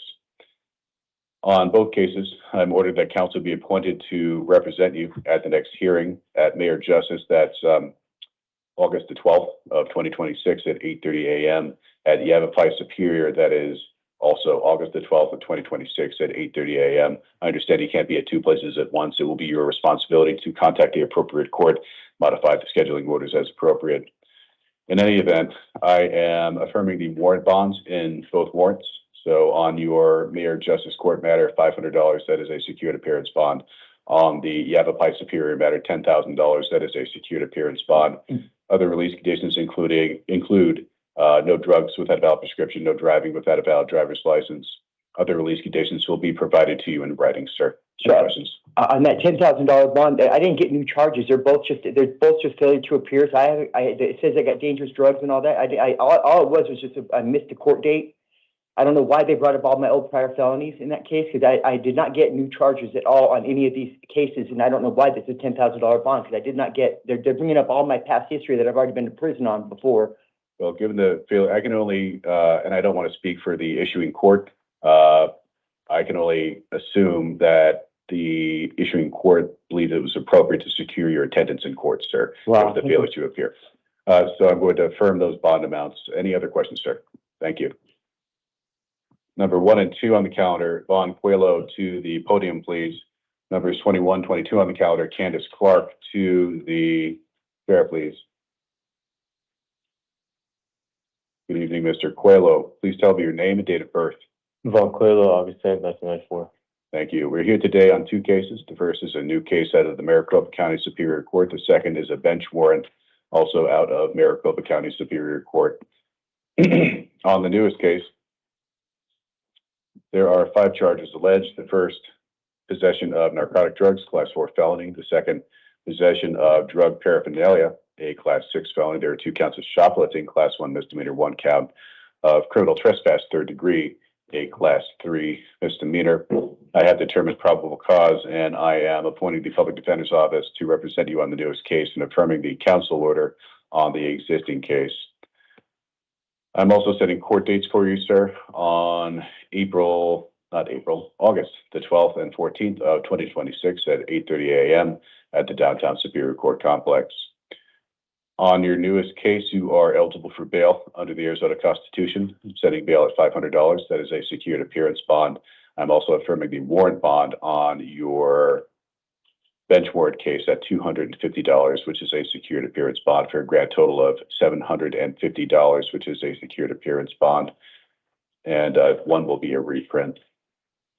Other release conditions, sir, if you are released, will include no returning to the scene of the alleged crime, no victim contact, no weapons, no drugs with a valid prescription, no alcohol. Contact your probation officer within 72 hours of being released if you are released. Other release conditions will be put into writing and be provided to you, sir. Any questions? No. Thank you. Yeah, reprint on one? On one, yeah. Number 2122 on the calendar, Candace Clark to the podium, please. Number 19 on the calendar, Joshua Waltz to the chair, please. Good evening, Ms. Clark. Please tell me your name and date of birth. Candace Clark, 06/07/1986. Thank you. We are here today on 2 cases. The first is an out-of-county warrant from Pioneer Justice Court. The second is also an out-of-county warrant from Pioneer Justice Court. One is on a criminal speed case. The other is, this is a failure to appear on a shoplifting case. I'm ordering that counsel be appointed to represent you at the next hearing on both cases. Your arraignment hearing at Pioneer Justice Court is August the 12th of 2026 at 8:30 a.m. I am also affirming the warrant bonds on your first matter. That is $500. On your second matter, $439 for a grand total of $939, which is a secured appearance bond. If you post bail, you'll be released subject to release conditions, including no drugs without a valid prescription, no driving without a valid driver's license. Other release conditions will be put into writing and be provided to you. Do you have any questions? No. Thank you. Okay. Number 19 on the calendar, Joshua Waltz to the podium, please. Number 10 on the calendar, Ashton Bueno to the chair, please. And good evening, Mr. Waltz. Please tell me your name, date of birth. Joshua Wills, 10/26/93. Thank you, sir. We are here today on a probation violation warrant from the Maricopa County Superior Court. The Adult Probation Department has alleged that you have violated term 1 of probation. I am appointing the Public Defender's Office to represent you and setting your court date for August the 14th of 2026 at 8:30 in the morning at the downtown Superior Court complex. I am setting your bail at $500, which is a secured appearance bond. If you post bail, sir, you'll be released subject to release conditions, including no weapons, no drugs without a valid prescription, no alcohol, no driving without a valid driver's license. Contact your probation officer within 72 hours of being released. Other release conditions will be put into writing and be provided to you, sir. Any questions? No. Thank you, sir. Number 10 on the calendar, Ashton Bueno to the podium, please. Number 13 on the calendar, Christopher Petone to the chair, please. And good evening, Mr. Bueno. Please tell me your name and date of birth. Ashton Bueno, 12/20/2000. Thank you, sir. We are here today on a new case from the Maricopa County Superior Court. There's 1 count alleged of organized retail theft, a class 4 felony alleged on or about March the 6th of 2026. I am finding probable cause and appointing the Public Defender's Office to represent you. I'm also setting court dates for August the 12th and 14th of 2026 at 8:30 in the morning at the downtown Superior Court complex.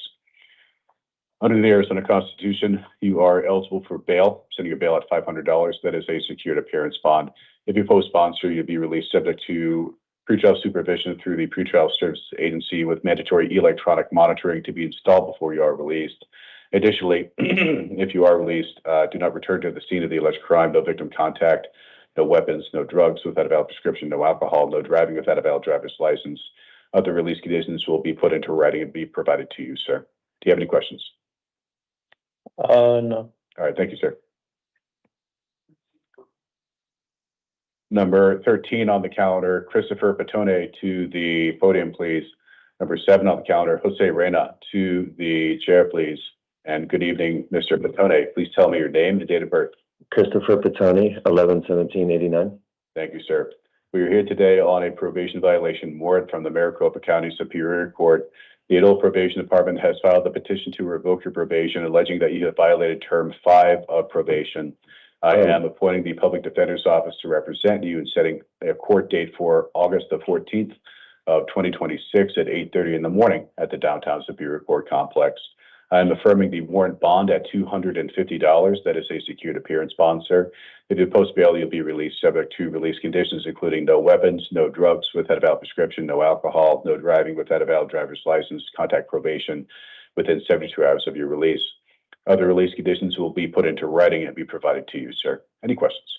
So I have to just post bond to get out? Correct. I don't know. I don't understand how this is all happening. Like, I just was working. Like, that's it. That's all I did. She showed up to my house when she knew I was working in Tucson. And what I have here, sir, if this helps clarify a bit, term 5 of probation is to reside in a residence approved by APD. The Adult Probation Department alleges that your whereabouts were unknown since January the 28th of 2026. I told her that I was working in Tucson now, and I've done all my classes. I've done everything else.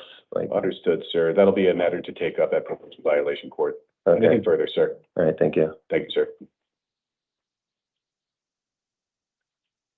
Number 7 on the calendar, Jose Reyna to the podium, please. Number 23 on the calendar, Miguel Murillo to the chair, please. Good evening, Mr. Reyna. Please tell me your name and date of birth. Jose Reyna, 04/16/1982. Thank you, sir. We're here today on a municipal court warrant from Tolleson Municipal Court. This is a failure to pay post adjudication warrant. Just a moment.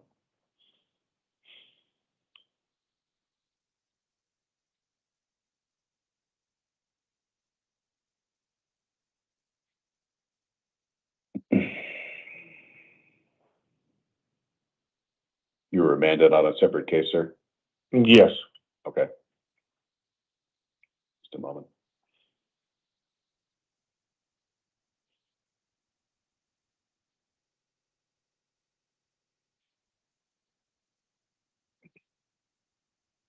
Thank you for your patience, sir. Just bear with me.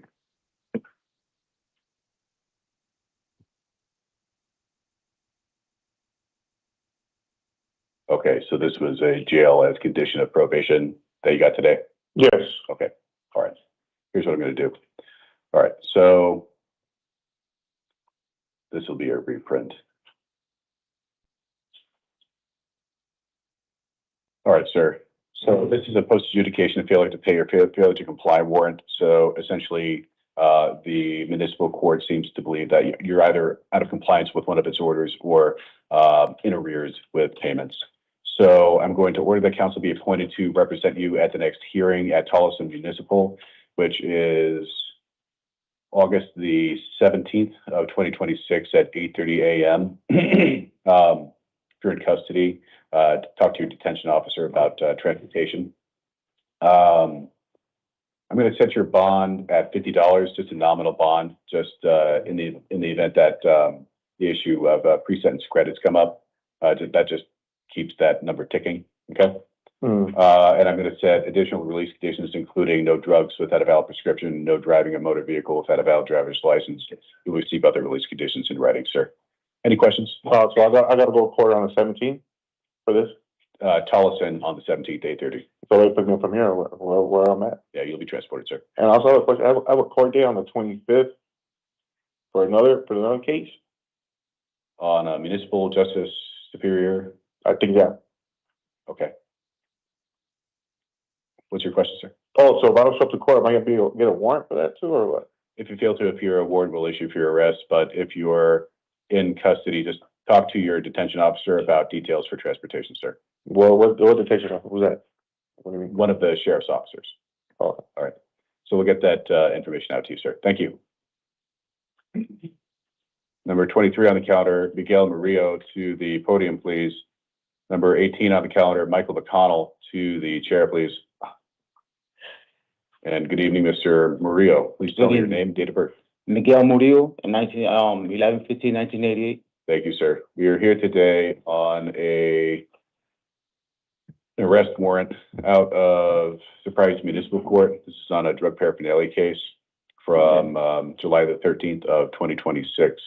I'm ordering that counsel be appointed to represent you for the limited purpose of bond at the next hearing, which is August the 11th of 2026 at 1:30 p.m. I'm going to affirm the warrant bond, which is $50. That's a secured appearance bond. So if you post bond, so you'd be released subject to release conditions, including no drugs without a valid prescription, no alcohol, no driving without a valid driver's license. You'll receive other release conditions in writing, sir. Do you have any questions?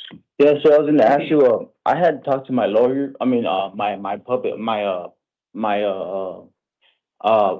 courts. I was supposed to go and take care of that. I didn't have a ride.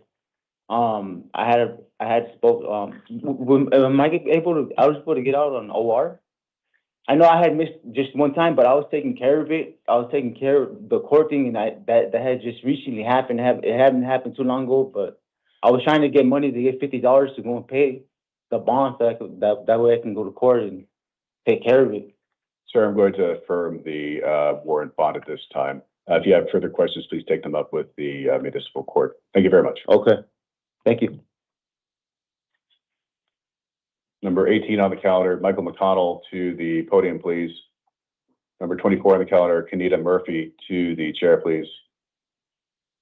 And good evening, Mr. McConnell. Good evening, Please Your Honor. tell me your name and date of birth. Michael Patrick McConnell Jr., 12/7/82. Thank you, sir. We're here today on a family court arrest warrant. This is on child support. And so given the nature of the allegations in this case, I am unable to appoint counsel. You may, of course, retain counsel at your own expense if you wish to do so. I'm going to set a hearing for the return on the arrest warrant for August the 11th of 2026 at 10 a.m. That's at the downtown Superior Court complex. The family court has set a purge amount on the child support arrest warrant in the amount of $1,224. If you post the purge amount, sir, you'll be released. I already paid that. Understood, sir. So if you post the purge amount, sir, you'll be released. So please talk to your detention officer on getting confirmation of that payment, sir. Okay.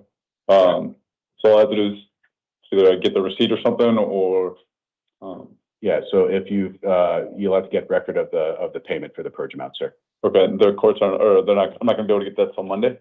Most likely. Please talk to your detention officer for further information. All right. Thank you, sir. Number 24 on the calendar, Kenita Murphy to the podium, please. Number 11 on the calendar, Angelic Howard to the chair, please.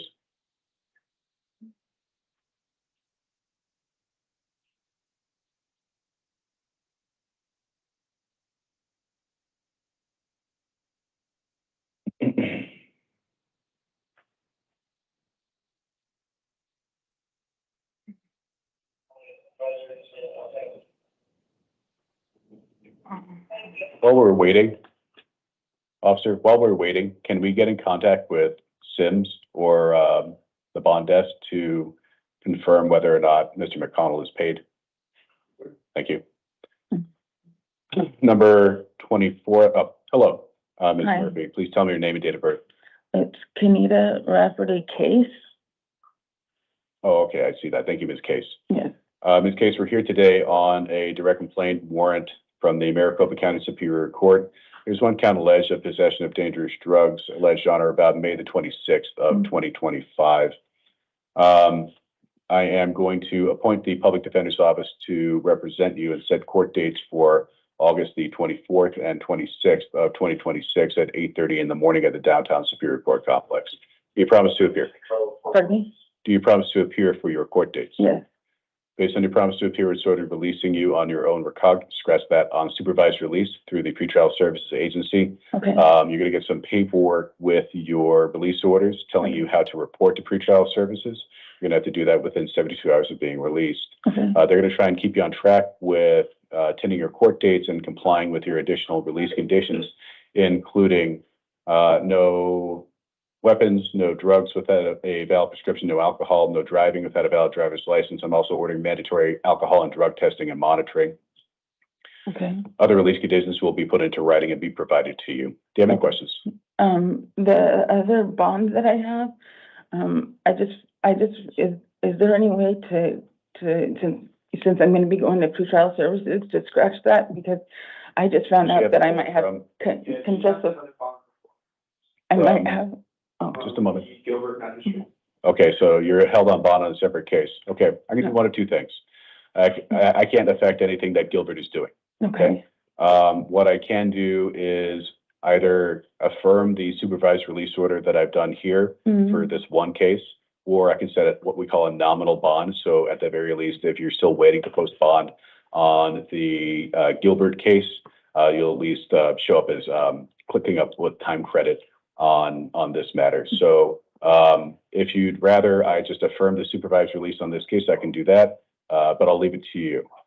I guess I don't understand. Could you tell me that again? Okay, so in the event that you're released on this case, but you're still held on a separate matter, you may not go anywhere, okay? So some people prefer it where there's what's called a nominal bond, like a $50 bond, so that they can choose to pay it at when they need to, for the purpose of pre-sentence credits. So I'll leave it to you which one you want to do. If you don't know, I can just affirm the supervised release. If you want to make a motion at a later time for release modification, you can do that too. So in this case, I'm released, but I'll stay here. Is that right? If you have a separate hold from a separate court, yes. Okay, and just until I go see that, until the 12th or whatever, that court date is? Unless and until that court orders that you're released. Okay. Okay, so that's why I'm saying I can put a bond on this case, so at the very least it shows up as getting pre-sentence credits. But I'll leave it to you as to. So there's no bond right now in this case, right? Yeah, you're released on this case. Okay, yeah, that's fine. Yeah, that's fine. Okay, I'll affirm the supervised release order. Thank you very much, ma'am. All right, thank you. So is the other case, if I pay that for whatever the bond is, then I can get out before the court date, right? I'm not going to speak for the Gilbert Court, ma'am. Okay. All right, thank you. They told me that you would clarify that, but the bond, I'm just asking if there's a bond on that, I do pay that, I can't speak for Gilbert Court, generally speaking, if you post bail on a case, you're released, but I can't speak to your specific release conditions as to Gilbert, okay? Okay. Thank you.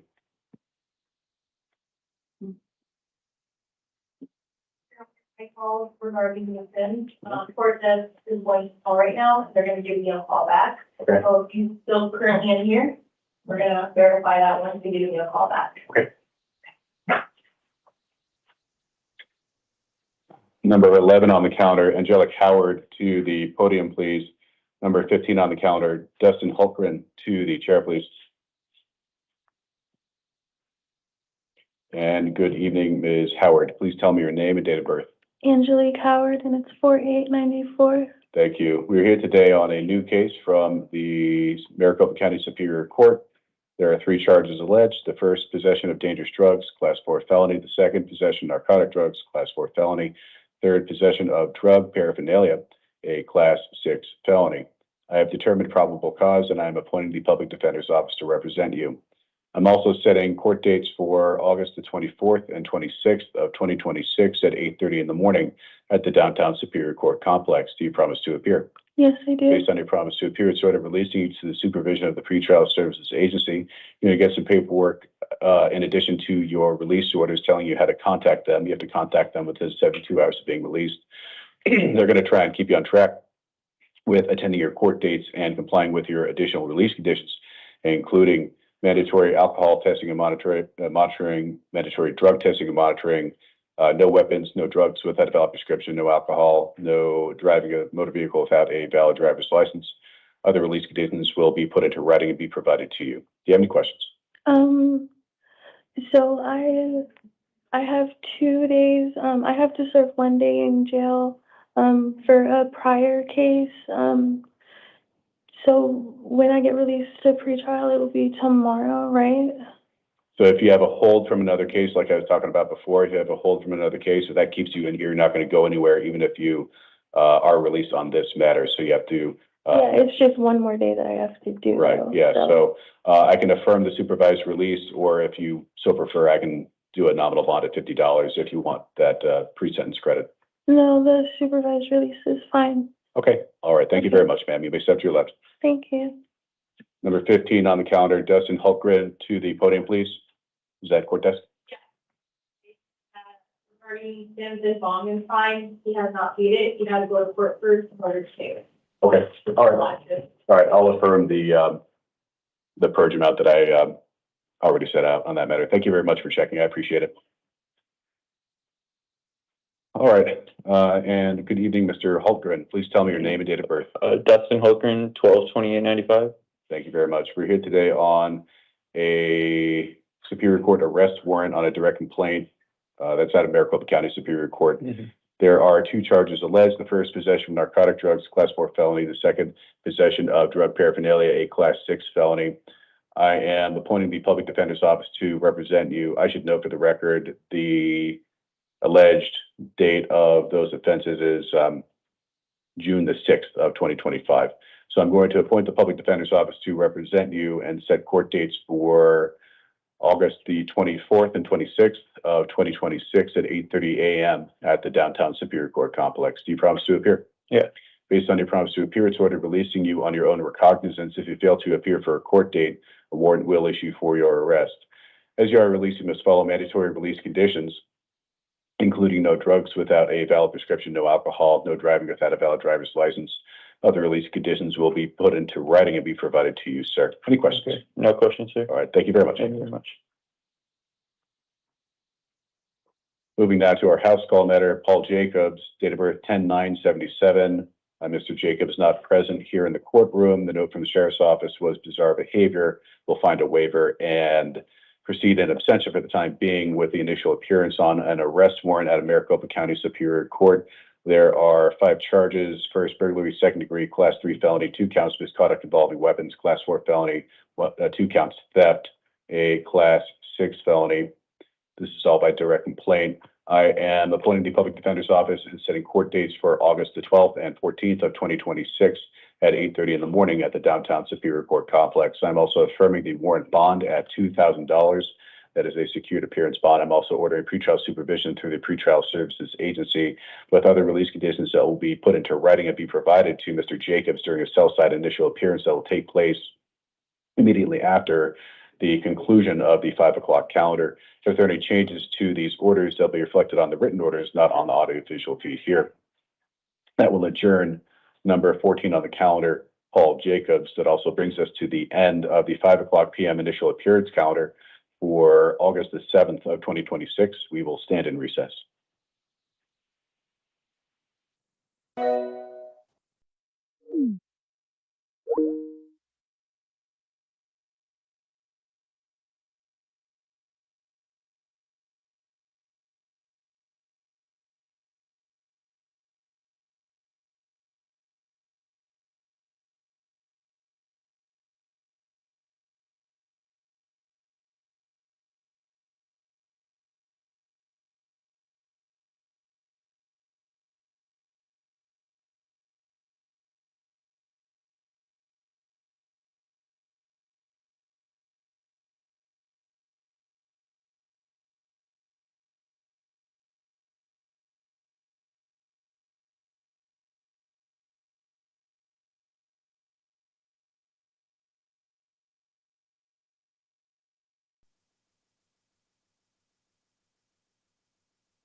Thank you. You may be seated.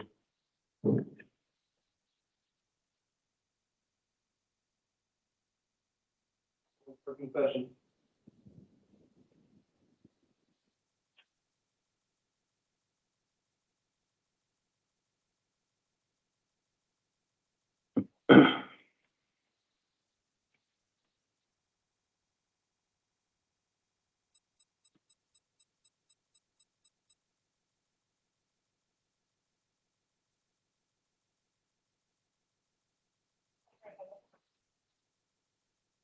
This is the 8 p.m. initial appearance calendar for August the 7th of 2026. The court's orders for the taking of DNA and fingerprints that were given on the first calendar date of this month shall apply to all matters on this calendar. I will now read the victim's rights advisement.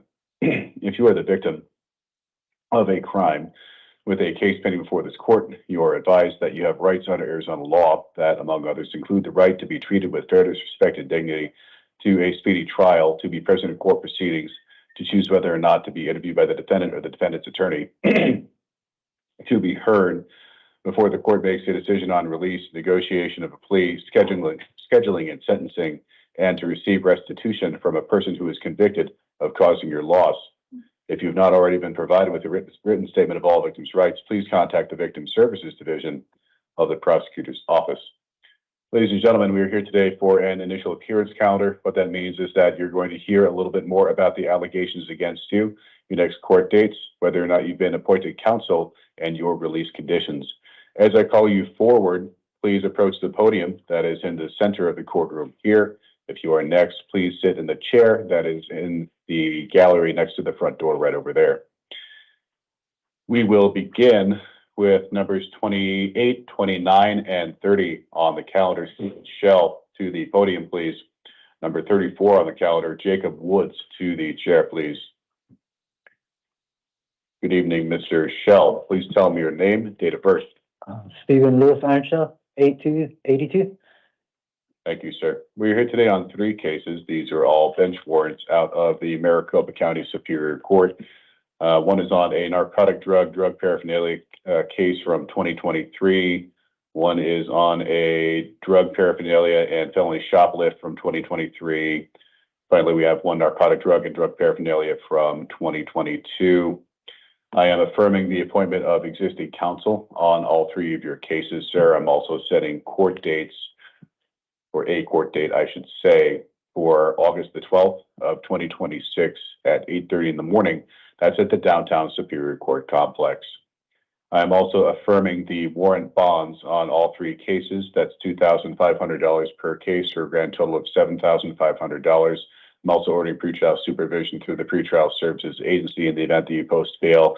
You're going to get some paperwork along with your release conditions describing how to get in contact with the Pretrial Services Agency within 72 hours of being released. They're going to try and keep you on track with attending your court dates and complying with your additional release conditions, including no weapons, no drugs without a valid prescription, no alcohol, no driving without a valid driver's license. Other release conditions will be put into writing and provided to you. Do you have any questions, sir? No, I just wanted to let you know that I came from Hailey County. I got transported this way, but I got accepted to New Freedom. To New Freedom, to rehab, whenever I do get released from custody. I just wanted to. Understood, sir, and thank you for that information. I'm going to affirm the warrant bonds at this time. Anything further? No. All right, thank you very much. All right, so what's my bond total? $7,500, which is a secured appearance bond, sir. Secured? So $2,500 per case, 3 cases, $7,500. Is it cash insured or no? That is a secured appearance bond, sir. No. All right, thank you, sir. Number 34 on the calendar, Jacob Woods to the podium, please. Number 13 and 14 on the calendar, Michael Garda to the chair, please. Good evening, Mr. Woods. Please tell me your name and date of birth. My name is Jacob Ethan Woods. My date of birth is August 24th, 1994. Thank you, sir. We are here today on a new case from the Maricopa County Superior Court. There are 3 counts alleged of aggravated assault, a class 4 felony. I have determined probable cause, and I am appointing the Public Defender's Office, this is a reprint, to represent you on this case. I'm also setting court dates for August the 12th and 14th of 2026 at 8:30 in the morning at the downtown Superior Court complex. Under the Arizona Constitution, sir, you are eligible for bail. I'm setting your bail at $2,000. That is a secured appearance bond. If you post bail, you'll be released subject to pretrial supervision through the Pretrial Services Agency. You're going to get some paperwork in addition to your release conditions that describes how to get into contact with them. You have to contact pretrial services within 72 hours of being released. They're going to try and keep you on track with attending your court dates and complying with your additional release conditions, including no victim contact, no weapons, no drugs without a valid prescription, no alcohol, no driving without a valid driver's license. Other release conditions will be put into writing and be provided to you, sir. Do you have any questions? The only question I have is, how do I actually post bond? Talk to your detention officer for further details, sir. Okay, thank you. And we're reprinting this one. All right, thank you very much, sir. Thank you. Oh, wait just a moment. I apologize, sir. I do need to put on the record, extraordinary circumstances were found on this matter pursuant to State versus Brown, 233 Arizona 153, Appeal 2013, regarding presentment. Per the arresting agency, the defendant's need for medical care prevented initial appearance participation with 24 hours. Therefore, the initial appearance was held now pursuant to the finding of extraordinary circumstances. All right, thank you very much, sir. Thank you.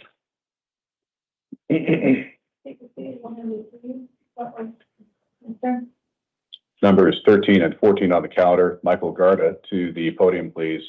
Number 5 on the calendar, Derek Akerland to the chair, please. Good evening, Mr. Garda. Please tell me your name and date of birth. Michael Gardea, 03/25/2005. Okay, Gardea, thank you. We're here today on 2 cases. The first is a new case out of the Surprise Municipal Court. The second is an arrest warrant out of Maricopa County Superior Court.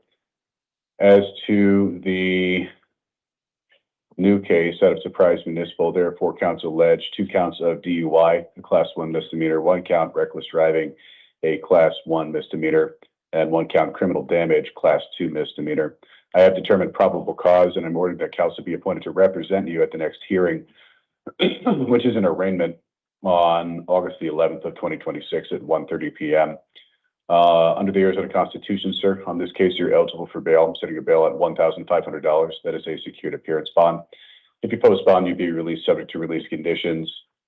On your arrest warrant case out of Maricopa County Superior Court, there's 1 count alleged of aggravated assault on a healthcare worker, a Class 6 felony alleged on or about August the 15th of 2025.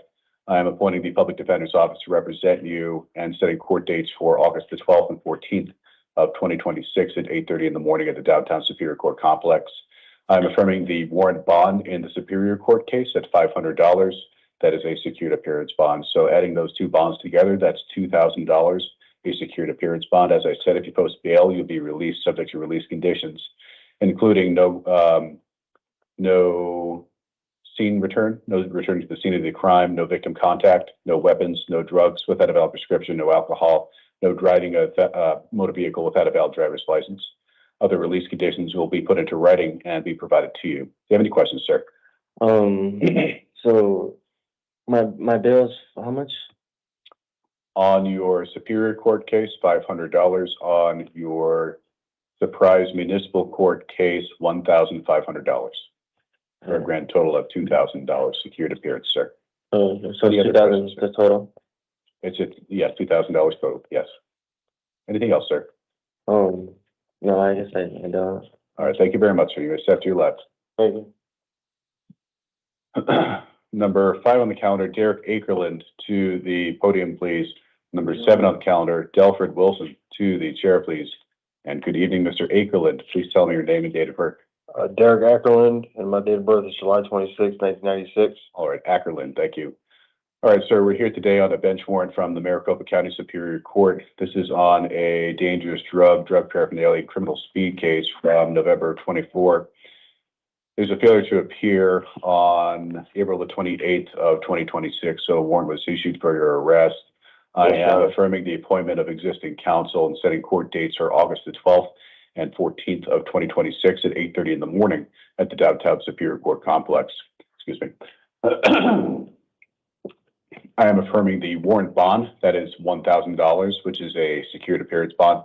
If you post bond, sir, you'll be released subject to pretrial supervision through the pretrial services agency. You're to get some paperwork in addition to your release conditions describing how to get into contact with them.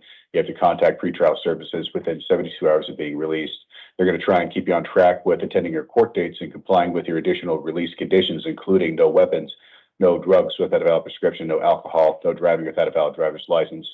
Other release conditions will be put into writing and be provided to you, sir. Any questions? So, in the case that I can't post bond, what is the next step? If you post bail, you'll be released subject to the release conditions. If you do not post bail, you will remain in custody pending your court date, sir. Okay. Any other questions? So my next court date, is that like a, Your first court date is a status conference at the Downtown Superior Court Complex. That's at 8:30 a.m. on August 12th. After that, there's a preliminary hearing on August 14th at 8:30 a.m. okay, just I know I don't have the finance to post bond, so I'm obviously have to sit and wait. Understood, sir. If you wish to seek review of these release conditions, you may do so by motion. Anything else, sir? No, I think I'll do it for now. All right, thank you. Thank you.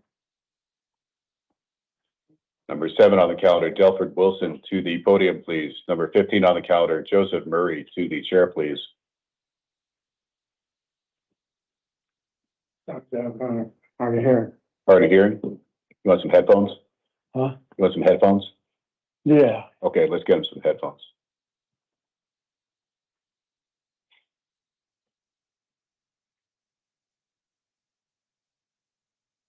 Oh, wait a minute. I need to call a different matter first. I'm sorry, sir. I called your case out of order. I'm gonna have you sit back down. I just need to check something on this real quick.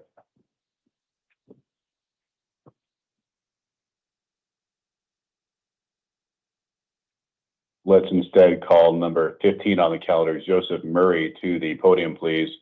Numbers 11, 12, and 16 on the calendar, John Conley to the chair, please.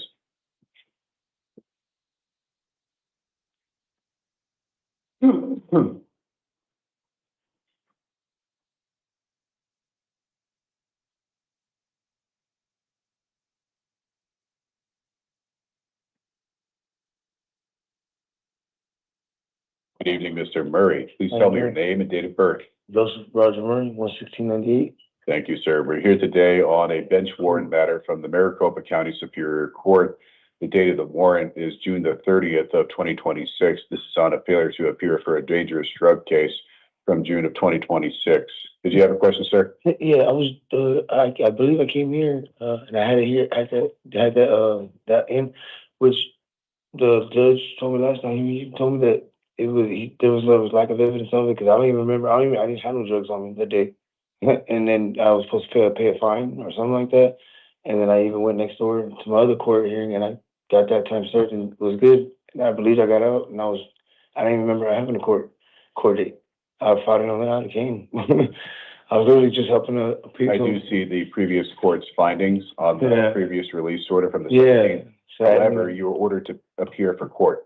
I know I wasn't. I didn't. He was telling the last judge I was here with. He told me he was dismissing it because there was lack of evidence. I didn't have no drugs on me. Understood. And you also received written orders that I'm looking at right now that ordered you to appear for court. So what I'm going to do is affirm the appointment of existing counsel, set court dates for August the 12th and 14th of 2026 at 8:30 in the morning at the Downtown Superior Court Complex, which you do have to go to.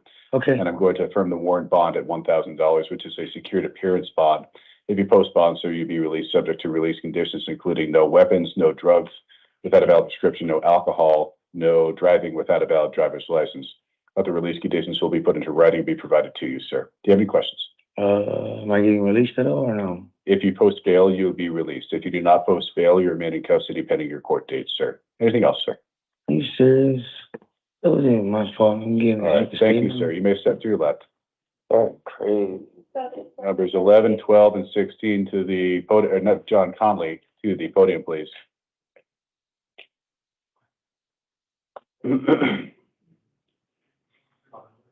Yeah, and we can take him out of the gallery too. Yes. Thank you. I appreciate it. Mr. Conley, can I have your arms through your sleeves, please?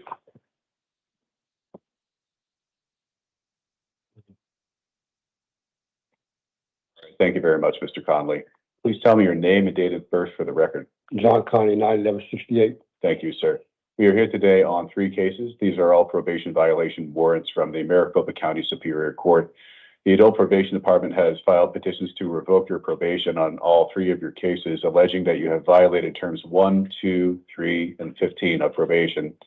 I am appointing the Public Defender's Office to represent you and setting a court date for August the 14th of 2026 at 8:30 in the morning at the downtown Superior Court complex. I am also setting bond on each case at $500, which is a secured appearance bond, for a grand total of $1,500, which is a secured appearance bond. If you post bail, sir, you'll be released subject to release conditions, including no weapons, no drugs without a valid prescription, no alcohol, no driving a motor vehicle without a valid driver's license. Contact your probation officer within 72 hours of release if you are released. Other release conditions will be put into writing and be provided to you, sir. Do you have any questions? Well, what are the violations for? Term 1, new offense while out on probation. Term 2, let's take a look. Report is directed and specialized terms. The remainder of the details will be worked out in probation violation court, sir. Anything else? Sorry, I didn't quite hear you.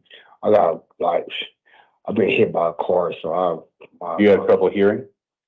Nah, you kind of like You on headphones? Yeah. Okay, let's get him some headphones.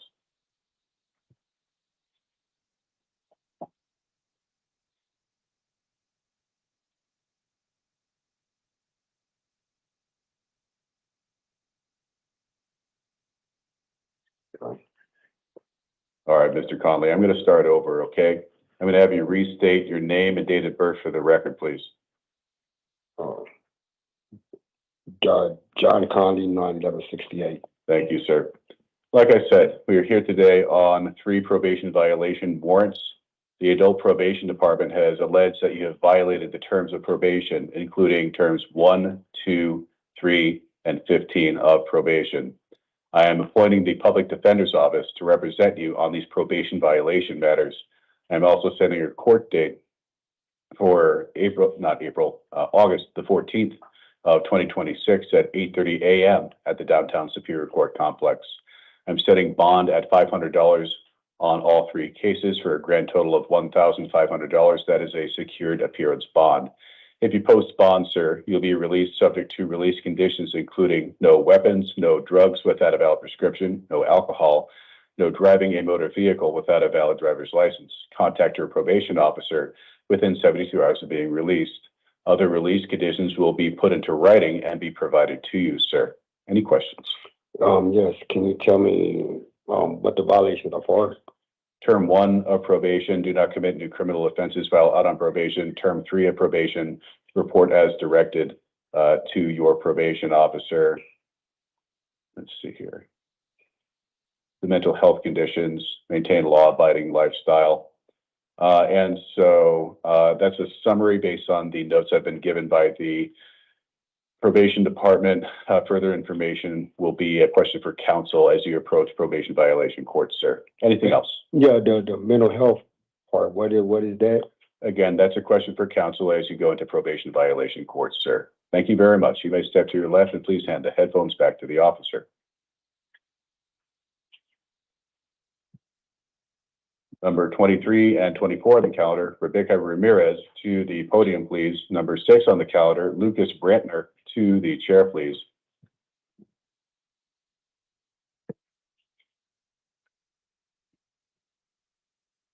And good evening, Ms. Ramirez. Please tell me your name, date of birth. Rebecca Lynn Ramirez, 11/13/1969. Thank you. We are here today on 2 warrants out of the El Centro Justice Court.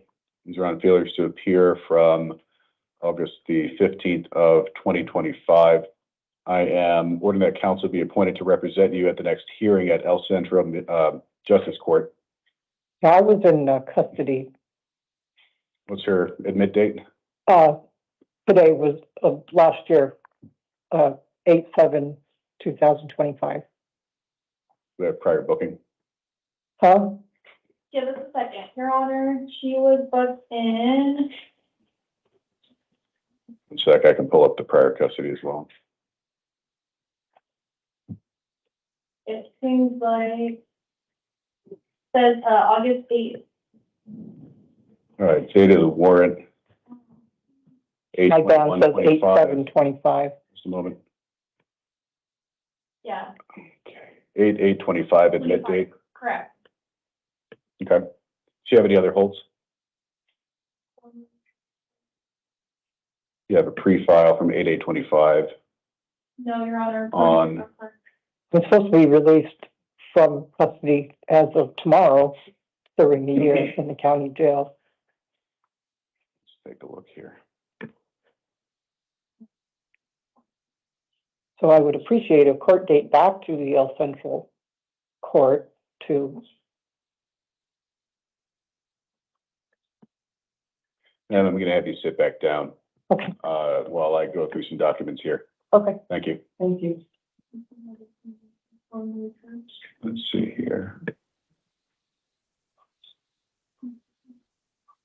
I see. All right. Not to be released until 8/8. Okay. All right, we'll come back to this matter. And thank you, officers. I see the records on ISIS now. Thank you so much. Yeah. Number 6 on the calendar, Lucas Brantner to the podium, please. Number 3 on the calendar, Gerald Fipke to the chair, please. And good evening, Mr. Brantner. Please tell me your name and date of birth. Lucas Benjamin Brantner, June 8th, 1991. Thank you, sir. We are here today on a probation violation warrant from the Maricopa County Superior Court.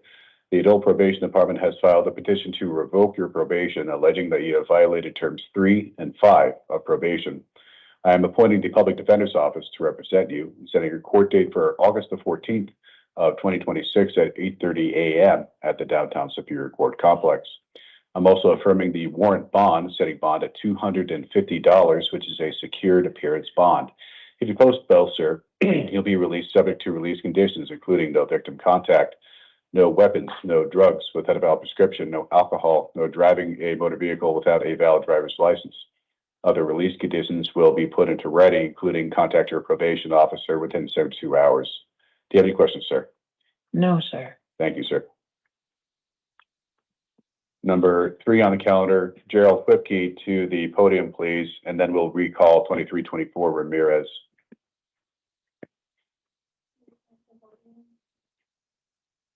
Good evening, Mr. Whipke. Please tell me your name and date of birth.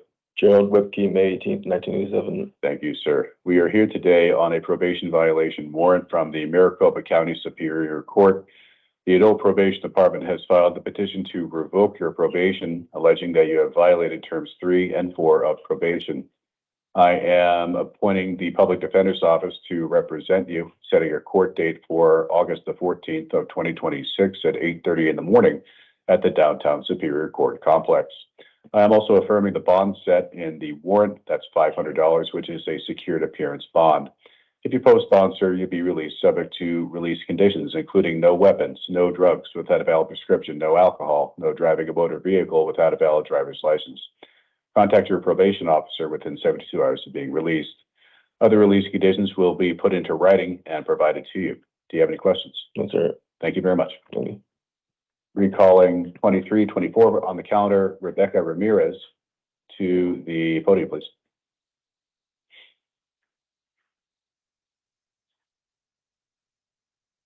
All right, Ms. Ramirez, thank you for your patience. Please restate your name and date of birth for the record, please. Rebecca Lynn Ramirez, 11/13/1969. All right, thank you again. All right, so we took the brief recess on both your cases so I could take a look at some additional documentation from your Superior Court matter captioned CR 2025-12244. You were booked into custody on that matter last August, is what you were saying. Right. I am seeing that reflected in the court's records.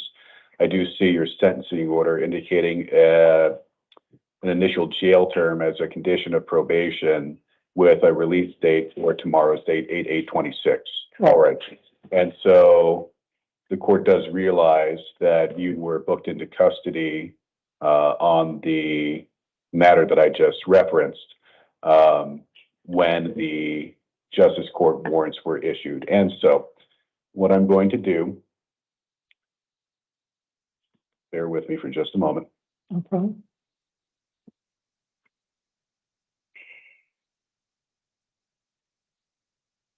These will be reprints.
All right.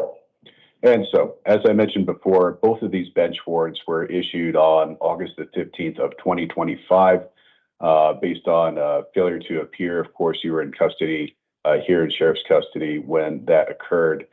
So I am going to, I'm not going to appoint counsel on either of these cases based on the nature of the allegations. You may hire counsel at your own expense if you wish to do so on these cases.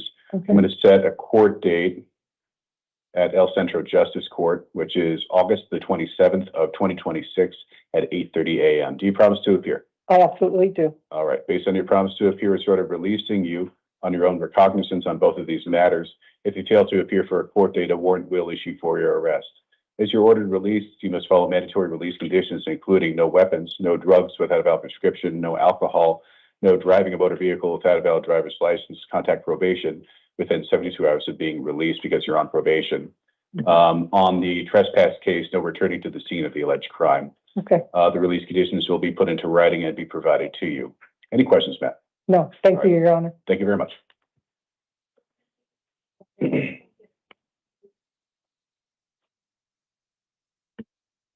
Numbers 1 and 2 on the calendar, Nathaniel Poindexter to the podium, please. Numbers 9 and 10 on the calendar, Paul Ramirez to the chair, please.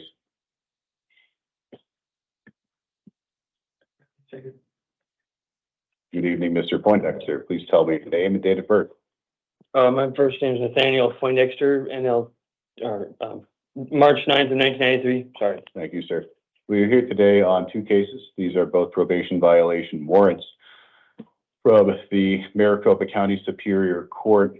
The Adult Probation Department has filed petitions to revoke your probation, alleging that you have violated terms 3 and 5 of probation. I am appointing the Public Defender's Office to represent you and setting a court date for August the 14th of 2026 at 8:30 a.m. at the Downtown Superior Court Complex. I'm also affirming the warrant bonds on both cases. On your first case, that's $50. On your second case, that is $150 for a grand total of $200. May I say something, George? Go ahead. I'm actually officially, I actually got the email and everything. I'm living on the streets. I have a service dog of my own too, this morning and everything. The probation's office attention on the person that came to pick me up told me that to let you know about it, let the judge know about that. I'm 98 days clean from whatever I got myself in trouble with last time, and I'm staying with this guy right here. He picked me up from the bar during a monsoon storm that just passed 2 weeks ago. It blew through this valley here. He's helping me back on my feet, but his name's Jeffrey Shears. He's an aircraft service mechanic, a commercial and auto mechanic. He lives way out on TP and Hill Road, way out on way side. So I was just I have a service dog there. I'm trying to get back home. I have no money. I have nothing right now. This guy is helping me. He picked me up off the ground in the middle of the storm. I had nothing left. I was a wreck, literally a wreck. I have seizures. I'm epileptic. I'm actually an epileptic person. So far, I haven't had any problems or seizures since he picked me up, and he's got me clean and everything. And he even took me to a rehab place, and I sat in rehab for about a week, just out by Litchfield Road in Avondale here. I believe it's that way, sir. I don't have any money to bail myself out. I have a service dog in a trailer right now, and it's like 45-minute drive from here, and I don't want to leave my dog die. And it cost me $197 to get the service dog tags for my dog. So, and 16 weeks of training with her. Thank you, sir. I'm sorry. I'm really worried, and I don't want to. Thank you, sir. And just a moment, sir. So I do commend your attempts at sobriety that you've described to me. My review of the notes from the Adult Probation Department paint a slightly concerning picture. I do have some concerns about either your willingness or ability to either A, comply with probation, or B, make your court dates. I am going to. This person here. Sir. Okay, I'm sorry. Sir, I'm going to affirm the bonds. All right. If you post bail, you'll be released subject to release conditions, including no weapons, no drugs without a valid prescription, no alcohol, no driving a motor vehicle without a valid driver's license. Contact probation within 72 hours of your release if you are released. Kathy Other Button, release conditions will be put into writing and be provided to you, sir. Anything further? I was told by my adult probation, the people that brought me here. He said that what was this? I'm supposed to call Kathy Button just before I go to court, but I have no information on to call my probation officer before I got in here today. So I've been trying to do. You'll receive information on how to contact the Adult Probation Department on your release paperwork, sir. Thank you very much. Okay, you may step to your left. Thank you.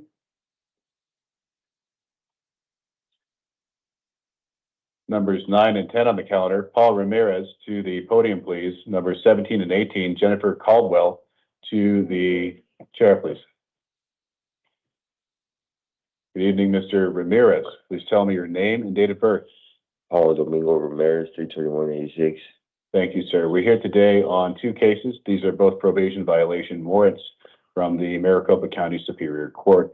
The Adult Probation Department has filed petitions to revoke your probation, alleging that you have violated terms 3 and 5 of probation. I am going to appoint the Public Defender's Office to represent you, set a court date for August the 14th of 2026 at 8:30 in the morning at the downtown Superior Court complex.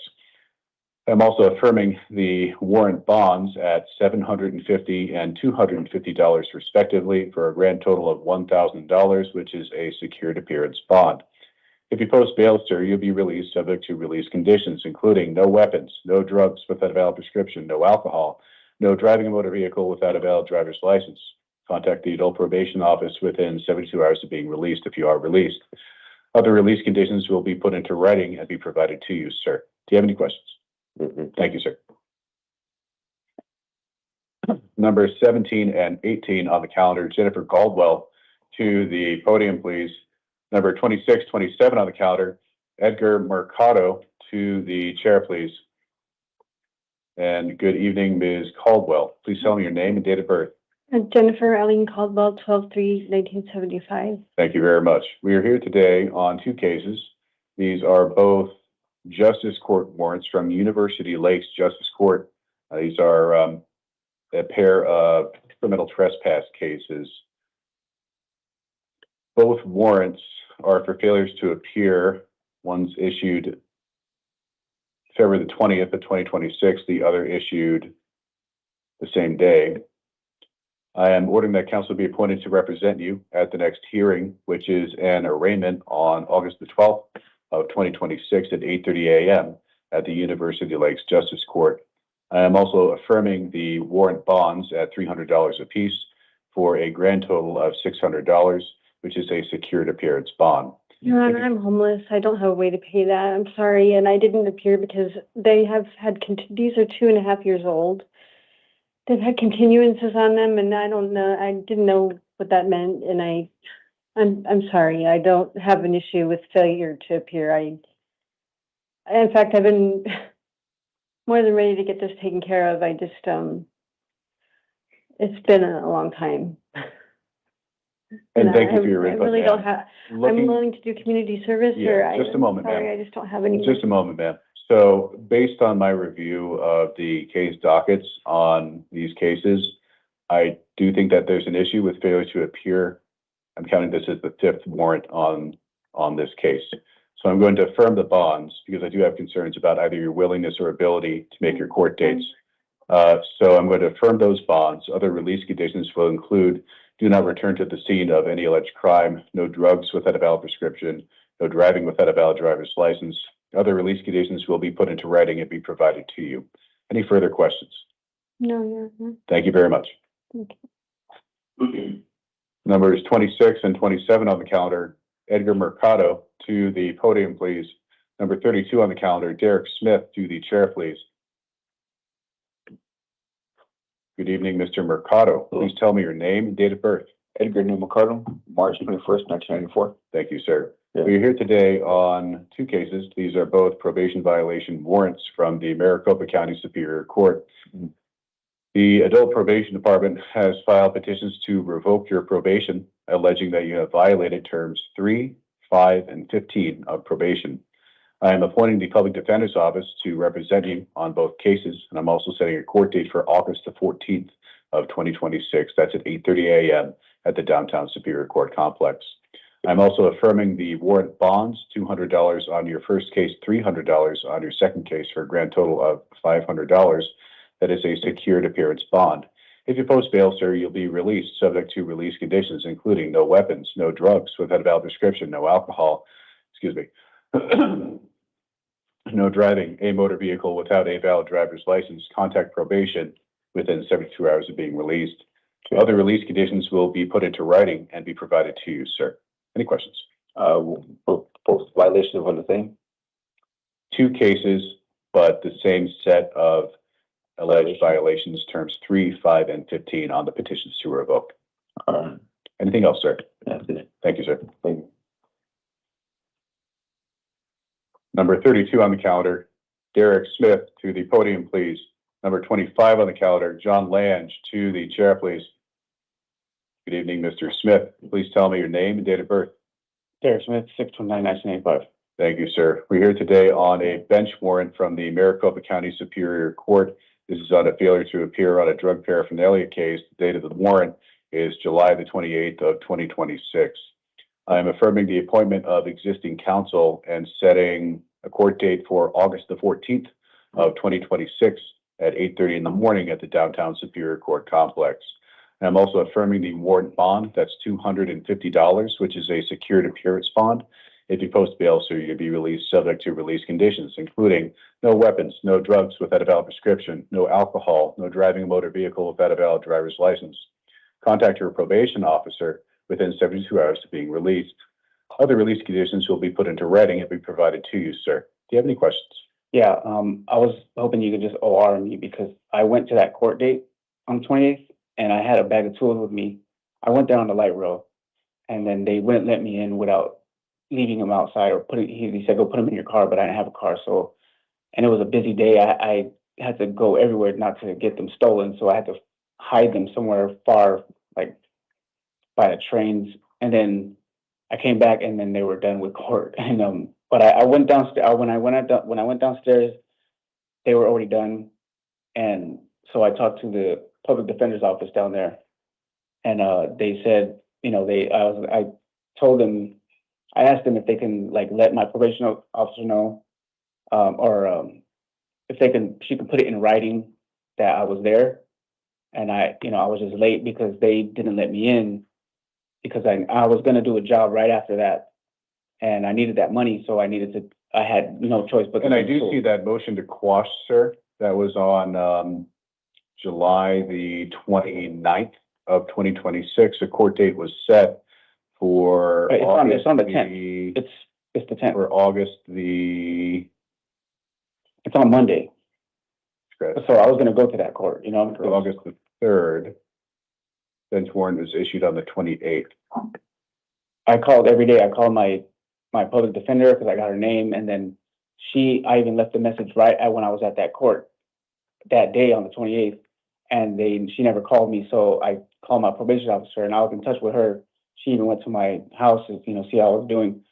I was like really, trying to get that Understood, sir. situated. You know what I mean? So Thank you, sir. I'm going to affirm the bond. You'll have your release conditions provided in writing, sir. Thank you very much.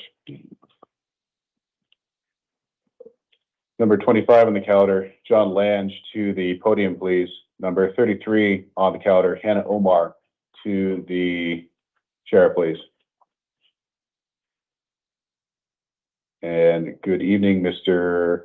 Lange. Please tell me your name and date of birth. Good evening, Your Honor. My name is John Joseph Henry Lang, Jr. April 7th, 1991 is my date of birth.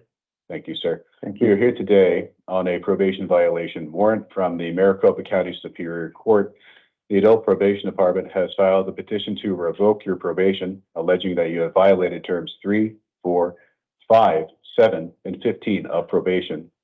I am appointing the Public Defender's Office to represent you, setting a court date for August the 14th of 2026 at 8:30 in the morning at the Downtown Superior Court Complex. I'm also affirming the warrant bond, which is $300. That is a secured appearance bond, sir. If you post bail, you'll be released subject to release conditions, including no victim contact, no weapons, no drugs without a valid prescription, no alcohol, no driving a motor vehicle without a valid driver's license. Because you're on intensive probation, contact probation within 24 hours of being released. Other release conditions will be put into writing and be provided to you, sir. Any questions? So I lost my phone, so I don't have my IPS number. So if I were to bond out, do I just contact the adult probation then at that point, or? Contact adult probation and get in contact with your adult probation officer so you can report in within 24 hours because intensive probation requires 24 hours, sir. Okay. Yes, sir. All right. Anything else? So you said the bond is 300? Yes. Okay. All right. Thank you, sir. All right. Thank you.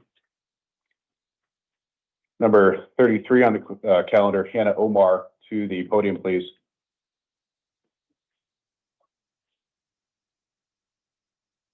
Hello, Hello, Ms. Omar. Please tell me your name and date of birth. Hannah Omar, May 22nd, 2006. Thank you. We are here today on a new case from the Maricopa County Superior Court. There are 3 charges alleged. The first, possession of narcotic drugs, class 4 felony. The second, possession of dangerous drugs, class 4 felony. Third, possession of drug paraphernalia, a class 6 felony. I have determined probable cause, and I am appointing the Public Defender's Office to represent you. I'm also setting court dates for August the 24th and 26th of 2026 at 8:30 in the morning at the Downtown Superior Court Complex. Do you promise to appear? Yes. Based on your promise to appear, it's ordered releasing you on your own recognizance. If you fail to appear for a court date, the warrant will issue for your arrest. As you are released, you must follow mandatory release conditions, including do not possess or consume drugs without a valid prescription, no alcohol, no driving a motor vehicle without a valid driver's license. Other release conditions will be put into writing and be provided to you. Any questions? No, I have another court hearing warrant from Phoenix something. Do you? This is Superior Court. Does she have a hold from Phoenix? She has a Phoenix court tomorrow morning, afternoon, sir. All right. Oh. So I've ordered that you be released on this case only. So you're going to go see Phoenix Court tomorrow, okay? Okay. All right. Thank you. Thanks. All right. Let's clear the gallery.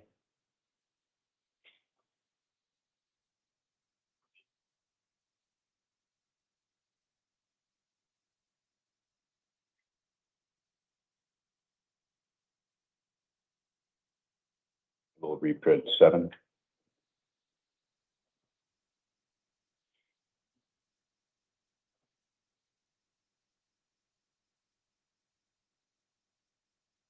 I'll figure on. All right, thank you. Let's call number 7 on the calendar, Delford Wilson, to the podium, please.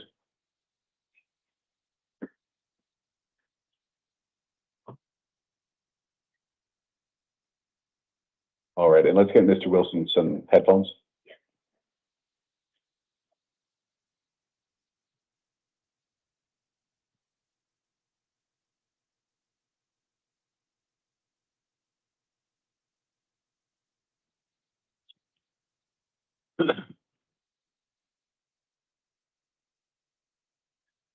All right, Mr. Wilson, can you hear me okay? Yes, sir. All right. Please tell me your name and date of birth for the record. My name is Delford Wilson. My date of birth is 1/7/67. Thank you, sir. We are here today on a grand jury warrant from the Maricopa County Superior Court. That means that a grand jury has found probable cause to hand down an indictment accusing you of one count of failure to register as a sex offender, a class 4 felony alleged on or about January the 31st of 2020. I am appointing the Public Defender's Office to represent you, and I'm setting an arraignment hearing for August the 14th of 2026 at 8:30 a.m. at the Downtown Superior Court Complex. Under the Arizona Constitution, sir, you are eligible for bail, setting your bail at $2,500, which is a secured appearance bond. If you post bail, you'll be released subject to the supervision of the Pretrial Services Agency with mandatory electronic monitoring to be installed before you are released. Additionally, if you are released, do not possess weapons, no drugs without a valid prescription, no alcohol, no driving a motor vehicle without a valid driver's license. Other release conditions will be put into writing and be provided to you, sir. Do you have any questions? Yeah, I was when I did my parole. To my understanding, that the judge said that I had to do 2 more years on probation, and then I would be off, because he said that my case fell under an old law, and because before that it was like a lifetime probation, and he said that it fell underneath the old law, and my max was only 5 years. So since I had 3 years already in. You're talking about the eligibility for lifetime probation based on a prior version of an Arizona statute, sir? No, what I was getting at is, to my understanding, I thought I was done with all this. Well, sir, this is not a probation case. This is a new case based on a new allegation of failure to register as a sex offender. So it's a sex offender registration requirement under Arizona law, so it's not a probation case. Yeah, that's what I mean. When I killed my number, I thought this was all, to my understanding, I thought it was all over with. Understood, sir. That's really an issue to raise as the case moves forward, especially as the grand jury records become available. So that's really not something that we're going to be addressing tonight. So please do talk to counsel if you have further questions about whether or not you were required to register. It sounds like you may have some questions about that. So that's really what your lawyer is going to be suited to talk to you about. Okay? Okay, one more question. Sure, yeah. Do I get a public defender? I appointed the public defender's office, yeah. Okay, I'm homeless and I don't have anything. Yeah, I signed the public defender's office to represent you, yes. Okay. Thank you, Your Honor. All right, no problem. Anything else, sir? No, that's it. All right, thank you, sir. You may step to your left and please hand the headphones back to the officer. Thank you again. Thank you.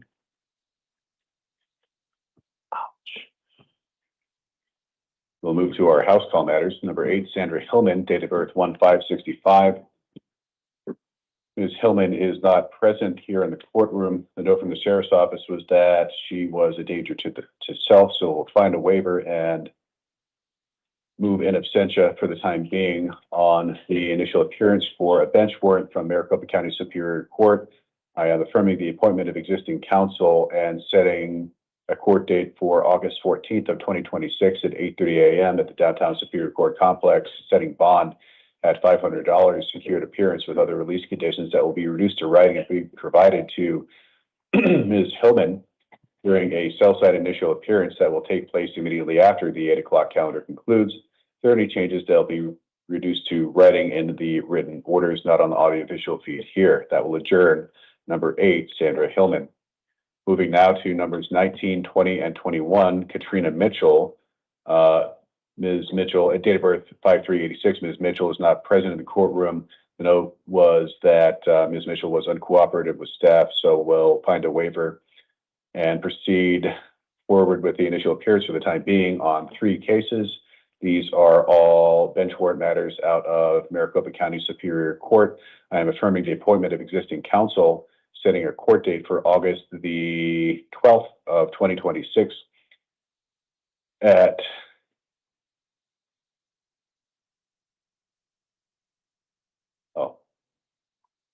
at 10 a.m. at the downtown Superior Court complex. I'm also affirming the warrant bonds at $100 apiece for a grand total of $300. Other release conditions will be reduced to writing and be provided to Ms. Mitchell during the Southside initial appearance that will take place immediately after the end of the 8:00 p.m. calendar. If there are any changes, they'll be in writing, not on the audiovisual feed here. That will adjourn 19, 20, and 21, Katrina Mitchell. Finally, moving to numbers 4 and 22 on the calendar, Ronald Arch, date of birth 2/17/90. The note from the sheriff's office was that Mr. Arch was combative. That's why he's not here, so we'll find a waiver. And proceed in absentia with 2 initial appearances. First for grand jury warrant, Maricopa County Superior Court. Second for probation violation warrant, Maricopa County Superior Court. On the grand jury warrant, there are 2 counts alleged of aggravated DUI. I am appointing the public defender's office on both cases as the probation violation matter. It's alleged as a term 1 violation. I should add, appointing the public defender's office and setting court dates for a court date for August the 14th of 2026 at 8:30 a.m. at the downtown Superior Court complex on the Enforza reprint. I guess we have a probation case.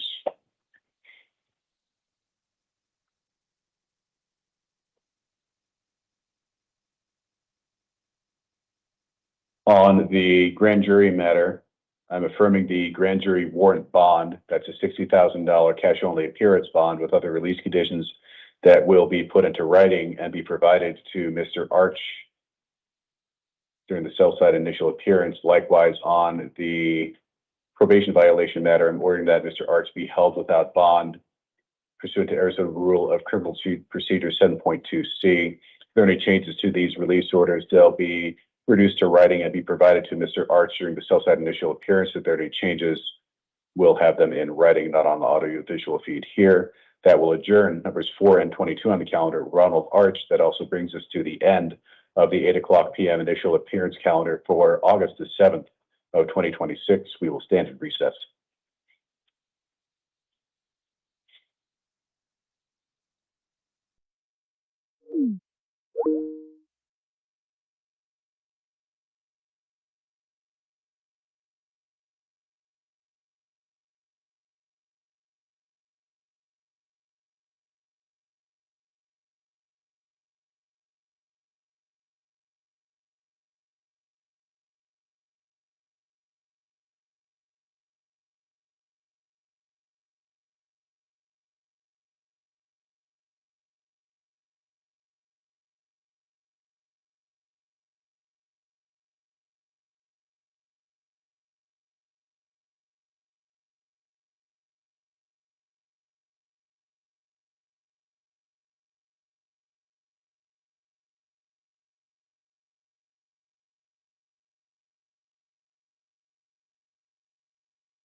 All right.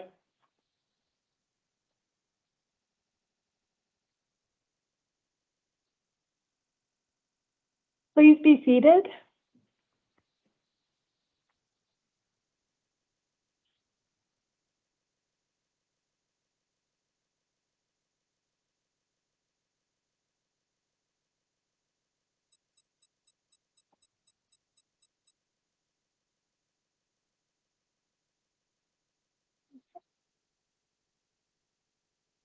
Good evening. This is the 11 p.m. initial appearance hearing calendar for August 7, 2026.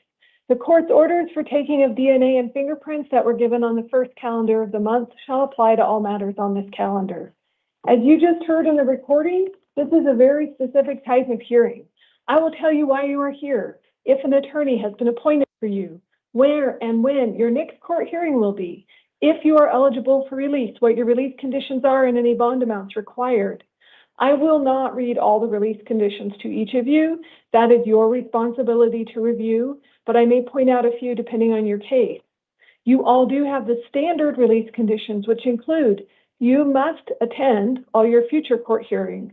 You must keep the court updated with your contact information.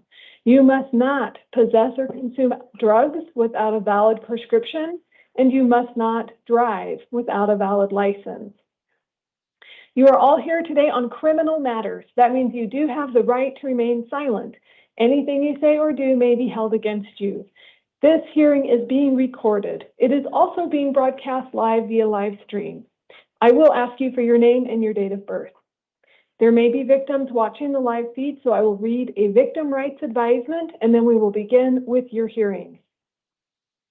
If you are the victim of a crime with a case pending before this court, you are advised that you have rights under Arizona law, that among others include the right to be treated with fairness, respect, and dignity, to a speedy trial, to be present at court proceedings, to choose whether or not to be interviewed by the defendant or defendant's attorney, to be heard before the court makes a decision on release, negotiation of a plea, scheduling and sentencing, and to receive restitution from a person who is convicted of causing you loss. If you have not already been provided a written statement of all victims' rights, please contact the Victim Services Division of the Prosecutor's Office.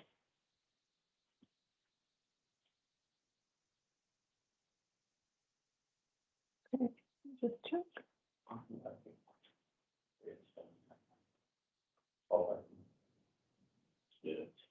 Okay, we'll begin with your hearings in one moment. We do need to pause. One moment.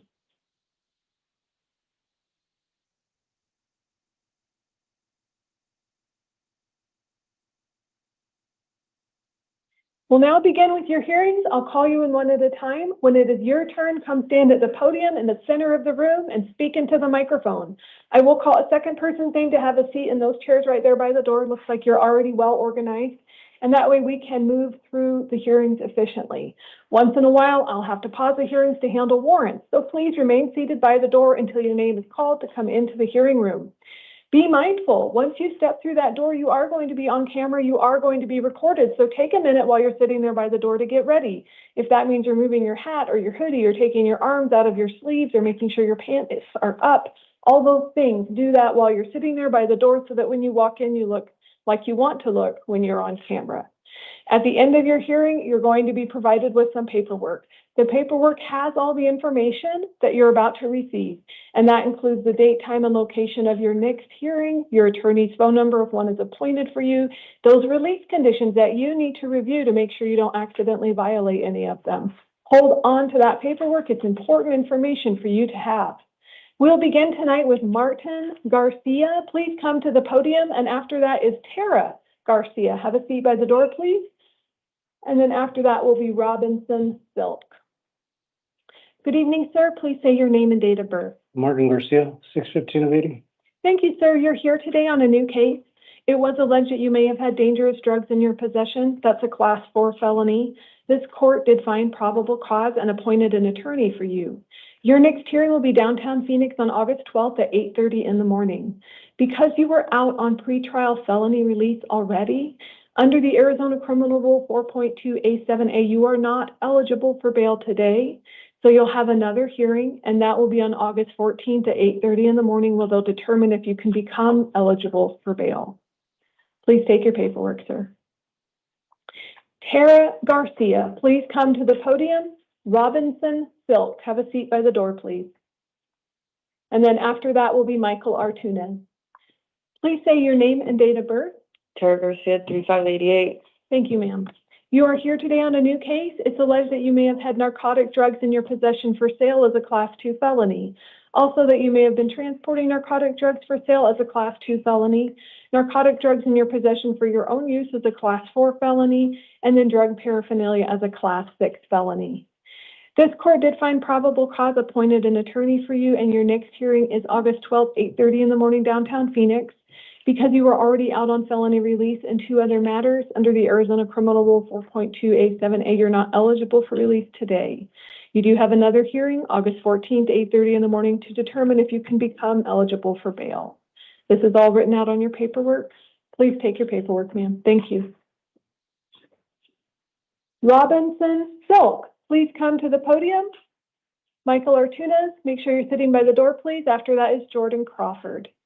Please say your name and date of birth. Robinson Silk, 0318-2001. Thank you, sir. You are here today on 2 matters. The first one is a new case. In your new case, it's alleged you may have committed aggravated assault, domestic violence, impeding breathing. That is a Class 4 felony, as well as assault as a misdemeanor. This court found probable cause and appointed an attorney for you. Your next hearing is downtown Phoenix on August 12th at 8:30 in the morning. Under Arizona law, you are still eligible for release on this matter.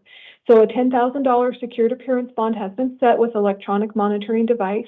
If and when you become eligible for release, because you do have a second matter, you're not to return to the scene of the alleged crime or have any contact with the alleged victim, witnesses, or complainants. You may not reside there, but you do have a civil standby ordered. You'll see it right in the middle of your paperwork where you can call local law enforcement. As long as you're escorted, you may go. Escorted in there, yeah. Right. Pick up your necessary things. Make sure you obey any order of protection that might be issued on you. So your other matter here today, sir, is your probation, or excuse me, is your out-of-county warrant, which is a probation violation warrant. So on that matter, it's from Cochise County. They're asking for you to be held no bond under the Arizona Criminal Rule 7.2C. So you're not eligible for release. You'll be transported down to Cochise County Superior Court for an August 12th hearing at 8:30 in the morning, and an attorney will be assigned for you when you get there. These are both on the same day, so the sheriffs will sort it out. They may send you to downtown Superior Court the next day or the day prior. I am not exactly sure. You do have your attorney's phone number for Maricopa, but not for Cochise. So if you want to call your attorney ahead of time and find out if they want to make a motion for you so that you have your hearing date adjusted, you can do that. Okay, please take your paperwork, sir. Michael Artunes, please come to the podium. And then after that will be Jordan Crawford. And if Frank LaCostro wants to have a seat by the door, that's great. All right, please say your name and date of birth. Michael Artunes, 5/8/1980. Thank you, sir. You are here today on a grand jury warrant. It is alleging that in February of this year, you may have had narcotic drugs in your possession for sale as a Class 2 felony, dangerous drugs as a Class 4 felony, possessing a weapon by a prohibited person, Class 4 felony, possessing a weapon during a drug offense, Class 4 felony, and then carrying a weapon and failing to admit that as a misdemeanor. So the grand jury found probable cause and issued a warrant for your arrest. This court is appointing an attorney for you, and your next hearing on this matter is a not guilty arraignment on August 14th, 8:30 in the morning, downtown Phoenix. I noticed that you were already in custody, sir. So we're still setting bond. The grand jury issued it as a $15,000 warrant. So if you become eligible for release in your other matter, you can post bond, but make sure you go to your hearing downtown. If you're not able to post the bond because you're either not eligible or you can't afford it, you'll get transported to your next hearing. When did you say it was? August what? 14th. 14th. Okay. Yeah, just a few days. So is it a secured bond? Or? It is. Okay, thank you. Please take your paperwork. Thank you, sir. Jordan Crawford, please come to the podium. Frank LaCostro, have a seat by the door, and then after that will be Johnny Montez. Please say your name and your date of birth. Jordan Crawford, 8/27/92. Thank you, sir. You're here today on 2 matters. They're both bond surrender matters.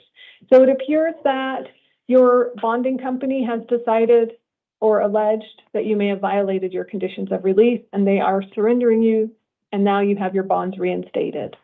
So you have an attorney already in both cases. Now you have a new hearing date for both cases, and it is August 14th for one of them, August 17th for the other. You'll see that on your paperwork.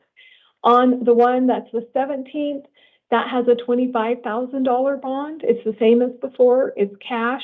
And then you have the same release conditions as you had in the beginning. On the other one, which is the probation matter, it's the 14th. It just has a $50 placeholder just in case you're in custody. That way you get transported to both your hearings. So it's all written out on your paperwork. You do still have your attorney. So if you need to file a motion, talk with them about that. But right now, everything just got reinstated like it was before. Does it show why at all? Because I was, The note was that you didn't comply with your release conditions, but I'm not sure what they mean by that. because they gave me no information or anything. They just pretty much the actual bondsman, the guy told me pretty much that he just didn't want me anymore. He's washing his hands with me. And I wanted to ask him because I'm not a flight risk. I've done everything I'm supposed to do. I have not violated anywhere. I saw my probation officer yesterday. Right, and you can have your attorney file a motion to reduce your bonds. They can make that motion for you. But right now, since what I am seeing right now, it's just the bond surrender alleging that you were not complying with release conditions. I don't know why they said that. But you can have your attorney make a motion to reduce your bond. So that is something they can do for you. Is there a way to try to get like pre-trial services or something? Not today, not on the bond surrender as it is. Maybe in the future? Yeah. Yeah. Yeah, but you have to like make a motion for it, and that's why you have an attorney, so they can file the proper paperwork with the court to do that. Okay. So it doesn't matter really what they said, pretty much. Right. When they turn someone in on a bond surrender, yeah, they just failure to comply with the conditions of release is what's marked. Without giving any information, just throw them back in jail. I'm sorry, sir. That is how it works in this case. Yeah. I mean, is there like a way to like overthrow that or anything? Yes, and that's that motion to reduce bond. So your attorney can file that at any time in the case, they can do that. And if they do that going forward, you could possibly get out on pretrial services if you've been showing up to all your hearings and show the court you're not a flight risk or a danger to the community. But as of right now, I don't have any of that information, so. Okay, well, I've been out for 2 years, Your Honor, and I've had nothing but good things going. I've been taking all of my classes. I haven't done anything wrong, and this came out of nowhere this morning. I don't know why. I haven't been informed why, and it's been a really big blow because I have been doing everything well, and I haven't been a flight risk. I haven't done anything wrong or caught any new charges or anything. So I've definitely been trying to figure out what it is that I have to do. So will I be able to just go back and call my lawyer and figure out? Do you have your attorney's phone number? I don't. Okay, let me see who you have assigned. One moment, please. It looks like you've got John Martinez. I'm not sure if they are a public defender. He's a public defender. He is? Yeah. Okay. If we could give him one of those yellow sheets that has the public defender's office on it. Please. Okay. So that way, because I know it doesn't print out on these type of forms, so that way you'll have it. Call the public defender's main number. I don't know if they'll answer at this time of night, but at least you can leave a message, and hopefully you can get in contact with your public defender over the next day or two, and they can file motions on your behalf. Do you know the main reason why they would do something like that, revoke my? No, I don't. I'm sorry. I heard something about the person bonding me out, being arrested, and I don't know any. And you probably don't want to talk about that anymore because it's being recorded as well as broadcast live. But it is a good discussion for you to have with your attorney. Okay. So do you remember the name again? It is John Martinez. John Martinez. Yeah. I remember. All right. Please take your paperwork, sir. Thank you. Thank you. Frank Lacostro, please come to the podium. Johnny Montez, have a seat by the door, and after that is Carl Fishman. Please say your name and date of birth. My name is Frank Lacastro, 10/16/1980. Thank you, sir. You are here today because of a probable cause arrest warrant.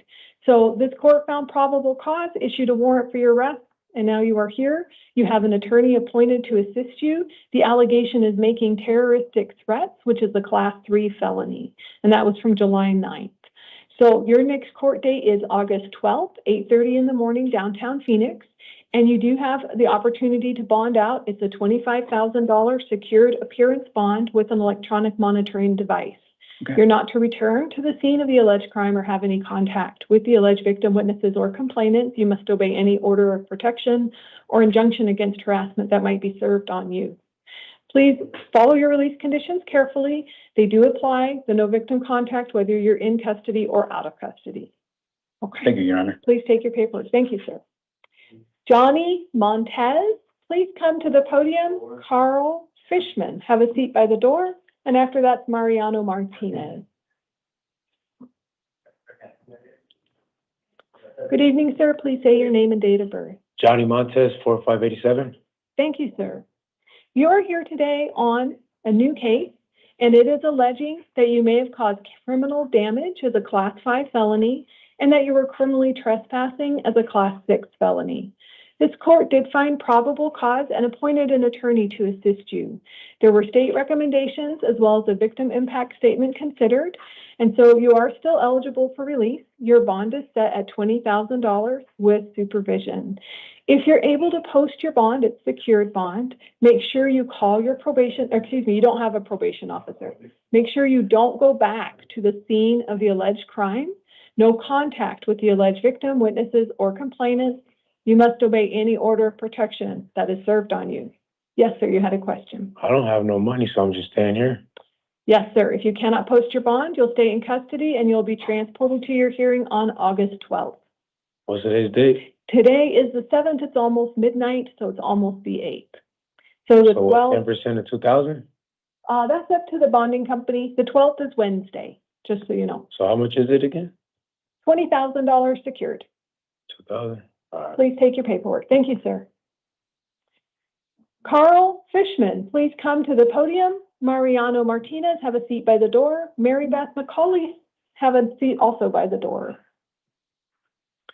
Please say your name and date of birth. I can't hear you, ma'am. Okay, do you need headphones? Please. All right.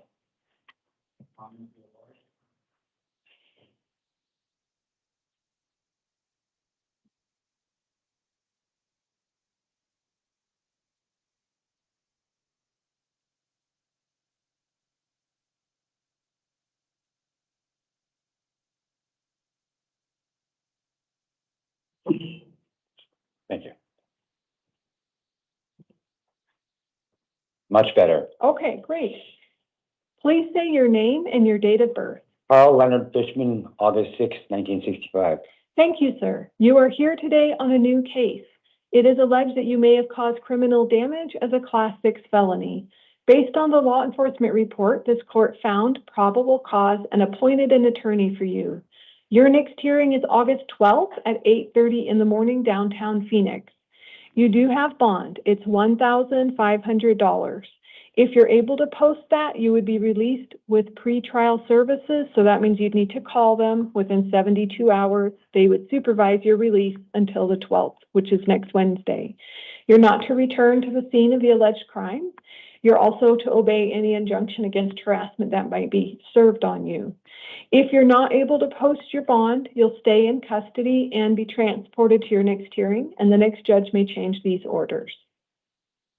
Okay, please. I have a question. I got married yesterday, and I don't know my wife's phone number or anything. Okay, well, first, congratulations, Thank but you. also that's really unfortunate. You do have an attorney, though, so you could call and ask them for assistance with that as well. Their phone number will be on your paperwork. Okay. Okay. Yeah, if you'll just hand the headphones back to the officers. Thank you, sir. All right, thank you.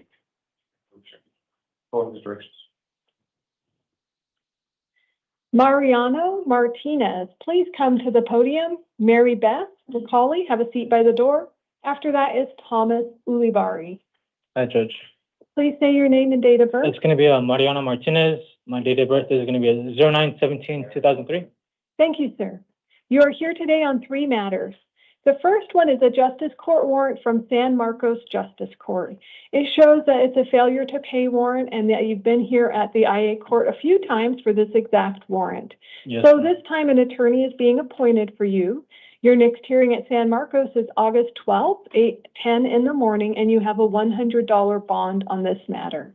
Your next matter, sir, is from West McDowell Justice Court. Again, you've been here at the IA court several times for this exact warrant. So this time an attorney is appointed for you in the matter of bond. Your next hearing is August 12th, also 8:30 in the morning, $100 again. Okay. And your last matter, sir, is municipal court warrant out of Tolleson. So again, an attorney is appointed for you in the matter of bond. On any of these, if you post your bond, you can hire an attorney or represent yourself. On this one, your hearing is August 17th, 8:30 in the morning at Tolleson. Your bond is $1,000. Okay, thank you. So altogether, it's $1,200 in secured appearance bond.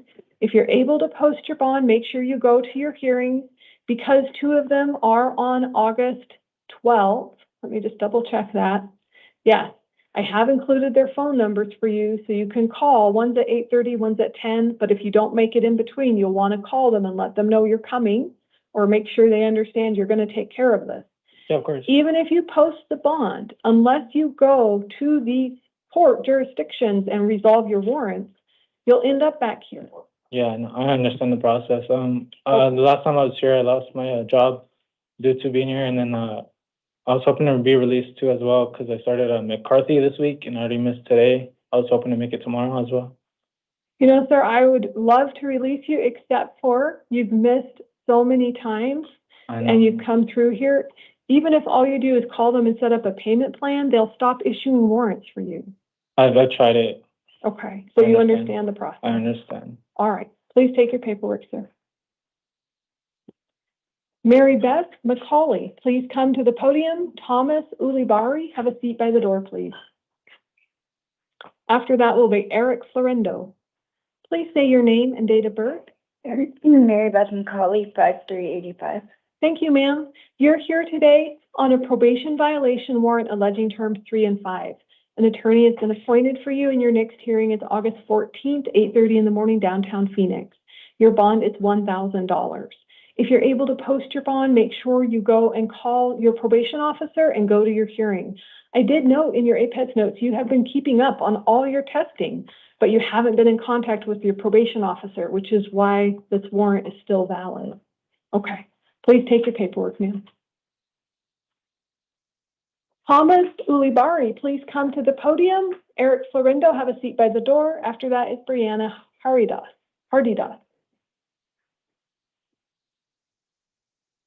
Please say your name and date of birth. Thomas Ulibari, 10/14/2000.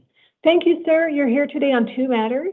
The first one's a municipal court warrant from Buckeye, and it looks like this is a placeholder. You've had multiple failures to appear, so you're going to have an attorney appointed because I put a $50 bond on this one matter from Buckeye. Your hearing is August 12th, 1 in the afternoon. Your other matter, sir, is a justice court warrant, and this one's out of West Mesa Justice Court. So on this one, sir, you've also had multiple failures to appear. Now you have a hearing August 12th, 8:30 in the morning and a $1,000 bond. So together, sir, that's $1,050 in secured appearance bond. If you're able to post it, make sure you go to both your hearings. They're both on August 12th, but one's at 8:30. The other one is in the afternoon at 1 o'clock. If you fail to appear at your hearings or you fail to post your bonds, you'll stay in custody and be transported to your next hearings. Okay, please take your paperwork, sir. Eric Florendo, please come to the podium. Brianna Hardidas, have a seat by the door, please. After that is Anthony Rodriguez. Please say your name and date of birth. Eric Florendo, 2/16/1968. Thank you, sir. You're here because of a probation violation warrant. It's alleging terms 6, 7, 11, 12, 15, 17, and 22. So an attorney has been appointed for you. Your next hearing is August 14th, 8:30 in the morning, downtown Phoenix. You have a $750 bond.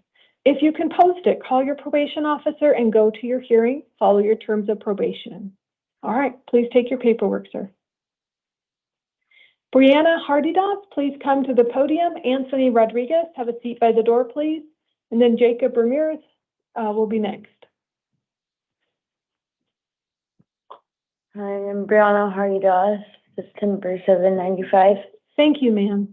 You are here today on a justice court warrant. It is an initial arrest warrant alleging that you disobeyed a court order or mandate of the court. An attorney has been appointed for you.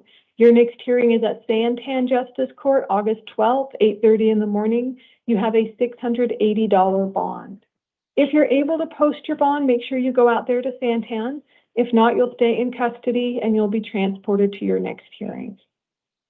Please take your paperwork, ma'am. Anthony Rodriguez, please come to the podium. Jacob Ramirez, have a seat by the door, please. And then after that is Victor Mendoza.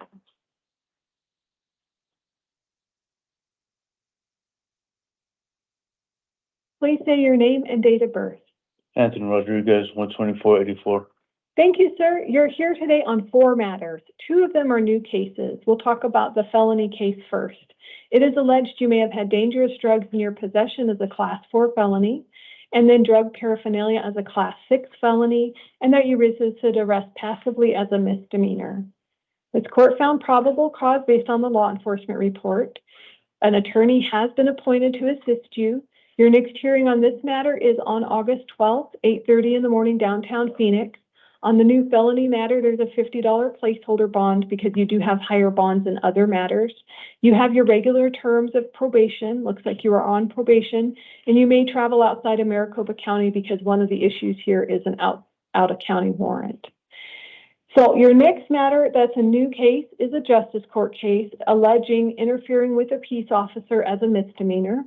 This court found probable cause, appointed an attorney for you. Your next hearing is at El Centro Justice Court, August 12th, 8:30 in the morning. It also has that $50 placeholder bond and those same release conditions. Then, sir, you have an out-of-county warrant from Gila County. So on this one, an attorney will be appointed for you when you go there. It is also August 12th, 8:30 in the morning. It has a $500 bond. I do not have a counsel phone number for you. You'll see on your paperwork, it shows Maricopa County Public Defender. That is not correct for Gila County. Obviously, they'll appoint and give you that information when you go. And then your last matter, sir, is a probation violation out of Maricopa County. So anytime there's new alleged term 1 violations, you get a term 1 condition. So an attorney has been appointed for you. This hearing is August 14th, downtown Phoenix, 8:30 in the morning. And again, a $50 placeholder bond in case you are in custody. You'll get transported to all these different hearings. So because you have several hearings on the same day, sir, I highly recommend you give the court a call if you're out of custody. If you're not out of custody, the sheriffs will help you sort it out and make sure you don't get failures to appear. Okay, please take your paperwork, sir. Jacob Ramirez, please come to the podium. After that is Victor Mendoza and then Rochelle Gonzalez. Please say your name and date of birth. Jacob Ramirez, 8/17/05. Thank you, sir. You're here today because you failed to go to your probation revocation arraignment in September of 2025. So a warrant was issued for your arrest. You have an attorney in your case already appointed. Your next hearing is August 14th, 8:30 in the morning, downtown Phoenix. Your warrant carries a $250 bond. If you're able to post it, make sure you call your probation officer and go to your next hearing. If not, you'll stay in custody. You'll be transported to your hearing. Please take your paperwork, sir. Okay, we're going to pause for just one moment. I need to check on the warrant.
Okay, we can resume. Victor Mendoza, please come to the podium. After that is Rochelle Gonzalez. And then after that will be Fidel Castillo Lopez. Please say your name and date of birth. My name is Victor Mendoza, June 27, 2000. Thank you, sir. You are here today on a new case alleging aggravated assault with a deadly weapon as a Class 3 felony. Also disorderly conduct with a weapon as a Class 6 felony.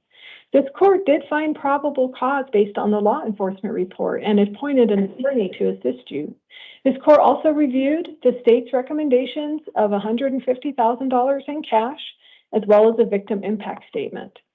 So looking at all of this together, this court still found, though, that you may be released with an electronic monitoring device. So your next hearing will be August 24th at 8:30 in the morning, and you will have an electronic monitoring device. You're not to return to the scene of the alleged crime. No contact with the alleged victim, witness, or complainant. If an order of protection or injunction against harassment is served on you, be sure to comply with that court order. If you fail to abide by the court's orders, a warrant may be issued for your arrest that does carry bond. Also, if you were to violate the no victim contact order and you were to come back here on aggravated harassment, you would not be eligible for release going forward. So it's very serious. Do you understand? Yes, ma'am. All right, please take your paperwork. I have Yeah. a question. Okay. You mentioned something about 150,000. Yes, that was the state's recommendation. If they decide to refile this, there may be bond in the future, just so you know. Okay, and that would be my bond, 150,000. It is not your bond. Your bond is that you need to have an electronic monitoring device. So tell pretrial services about your work commitments and obligations. They will program that in. Yes, ma'am. Would I be eligible to be granted an ankle monitor? That's what I'm saying. Just so I can continue working because I have That's a job. exactly what I'm saying. Yes, ma'am. I appreciate that. Thank you. You're welcome. Thank Please you take so the much. picture. Rochelle Gonzalez, please come to the podium. After that is Fidel Castillo Lopez. Have a seat by the door, please. And then Damian Robles. Please say your name and date of birth. Michelle Gonzalez, 2596. Thank you, ma'am. You're here today on a municipal court warrant about shoplifting. It looks like it's an old warrant that you didn't appear or you didn't pay something. Yeah, I didn't pay my, Okay. So you have a new hearing at Buckeye Municipal Court on August 25th. Can I Because do of- pre-trial service? Wait. Okay, sorry. Because of the way it's alleged, I can't appoint an attorney for you, but you can hire one. You can represent yourself. You're going to be released on your promise to go get this taken care of. So what that means is in a few hours when you're released, make sure you go out to Buckeye or call them, their phone numbers on your paperwork, and resolve this warrant. Otherwise, if you have law enforcement contact, you'll end up back here. Okay. So no money is required today. Okay. Okay, please take your paperwork.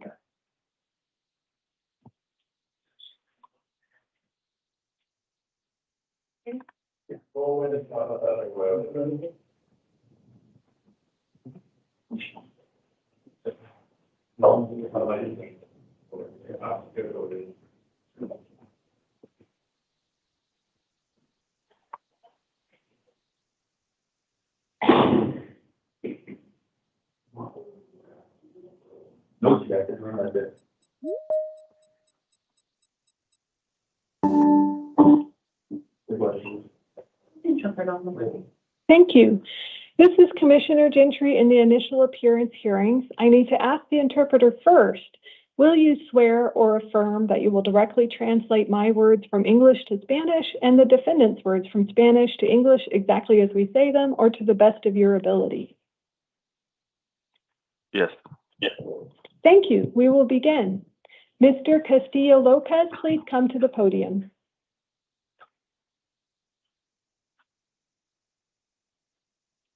Please wait. Por favor, acérquese al podio. Please wait for the translator to finish speaking before you speak. Sí, por favor, nada más deje que el intérprete se comunique primero antes de que usted hable. Okay. Okay. You are here today on a criminal case, and you do have the right to remain silent. Anything you say or do may be held against you. Y bueno, usted se encuentra aquí hoy debido a un caso penal y tiene el derecho a guardar silencio. Cualquier cosa que diga o haga podría ser utilizada en su contra. Okay.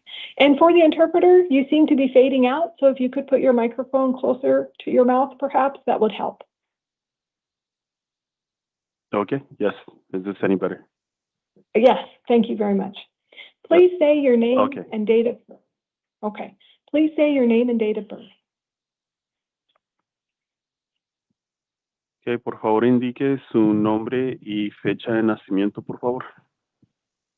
Fidel Castillo, y nací el 11 de abril de 1995. Okay, Fidel Castillo, 4/11/95. Thank you, sir. You are here today on 3 matters. The first one is an arrest warrant.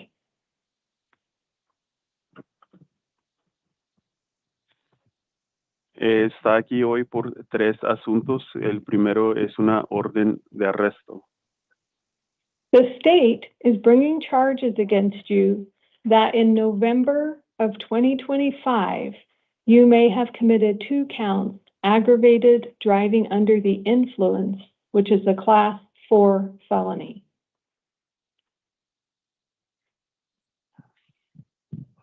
La fiscalía está presentando cargos en su contra, alegando que en noviembre de 2025 usted pudo haber cometido 2 delitos de conducción bajo los efectos de alcohol o droga con agravantes, lo cual constituye un delito grave de clase 4.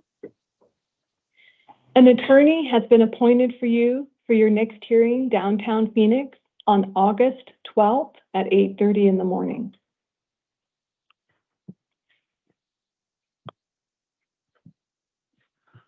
Se le ha asignado un abogado para su próxima audiencia en el centro de Phoenix el 12 de agosto a las 8:30 de la mañana. You have a $20,000 secured appearance bond on this new matter with the same release conditions for someone on standard probation.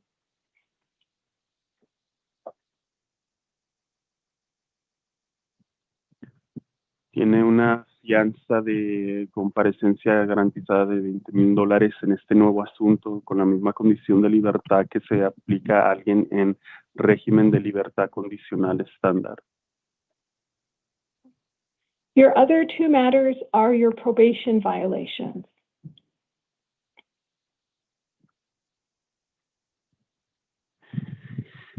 Y sus otros 2 asuntos se refieren a la violación de su libertad condicional. Because of this new alleged criminal activity, it results in a term 1 violation of probation in both of your cases.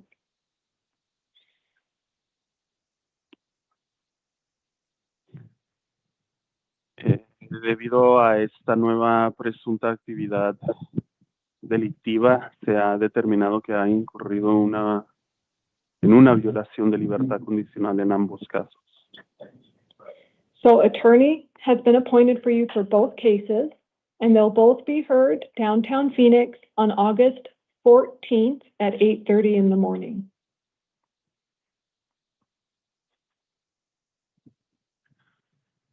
Y bueno, se le ha asignado un abogado para ambos casos. Ambos se verán en el centro de Phoenix el 14 de agosto a las 8:30 de la mañana.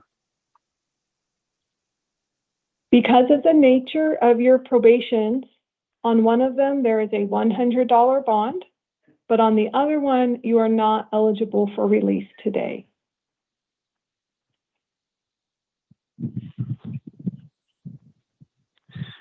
Debido a la naturaleza de las disposiciones aplicables a uno de ellos, existe una fianza de $100, pero en cuanto al otro, si no reúne los requisitos para ser puesto en libertad el día de hoy. So you will be held until you go see the probation judge on August 14th, and that judge may change these orders.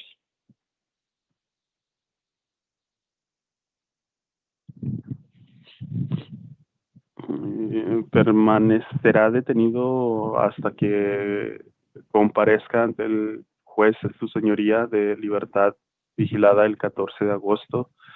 Dicho juez, su señoría, podría modificar estas órdenes. Okay. All of this information is on your paperwork, including your telephone number for your attorney. Please take your paperwork, sir. Muy bien, y toda esta información se encuentra en su documentación, incluido el número de teléfono de la cuenta de su abogado. Por favor, llévese con usted su documentación. For the translator, thank you very much for your service to the court this evening. That was our one and only Spanish language defendant. Have a great evening. You as well, thank you. Okay, thank you. We'll next have Mr. Damian Robles. Please come to the podium. After that is Vicente Neri. Please say your name and your date of birth. Damian Robles, September 10, 1994. Thank you, sir. You're here today on a new case alleging one count of child abuse as a Class 4 felony. This court did find probable cause and appointed an attorney to assist you. Your next hearing is downtown Phoenix on August 24th at 8:30 in the morning. There was a state recommendation as well as a victim impact statement considered. And so you are going to be released today, sir, with an electronic monitoring device, which means that you need to tell pretrial services about your work commitments and other obligations. You must comply with all directives of the Arizona Department of Child Safety. You're not to return to the scene of the alleged crime or have any contact with the alleged victim, witnesses, or complainants. You may not live at the same location as the alleged victim. So that means you may have what's called a civil standby. It'll be right in the middle of your orders. You can call local law enforcement. They'll escort you one time to pick up necessary things that you'll need between now and August 24th. Clothing, medication, identification, that type of thing. You must comply with all directives of the Arizona Department of Child Safety. You may have contact with the alleged victim only with advance written approval of DCS. If the alleged victim has been removed from the home by DCS, you may return to and reside at the scene of the alleged offenses. So that is an either-or situation unless they give you written permission, and that would override this court's orders. Okay, please take your paperwork, sir. Vicente Neri, please come to the podium. Vicente? Okay. Who is still remaining here? We're just gonna clear out real quick. Perfect. I'll read in the house call. Okay, we have two house calls. Johnny Portillo is not able to be in the hearing room. His date of birth is 2/14/1988. He's here on a grand jury warrant alleging one count prisoner making contraband, Class 2 felony, 2 counts aggravated assault with a deadly weapon, Class 3 felony, 1 count prisoner making contraband, Class 5 felony. So the grand jury found probable cause. This court's appointing an attorney. His next hearing is a not guilty arraignment August 14th, 8:30 in the morning. He has a cash only $100,000 bond, and I've also assigned him electronic monitoring if he is able to post that bond. He's not to have any contact with the alleged victim, witnesses, or complainants, and he may not have any weapons, even simulated ones. The other individual is Jesse Brown, who is a danger to others. Date of birth 3/15/01. He's here on a Superior Court arrest warrant. And in that arrest warrant, he had removed his electronic monitoring device. So this court already has appointed him counsel in the past. Now he has a new hearing date, August 12th, 8:30 in the morning, downtown Phoenix. He has a $1,000 secured appearance bond and a new electronic monitoring device if he's able to post his bond. I will explain his release conditions. It is not my intention to return to this recording. If there are any changes, they'll be reflected in the written orders. Okay, Mr. Vicente Neri, please come to the podium.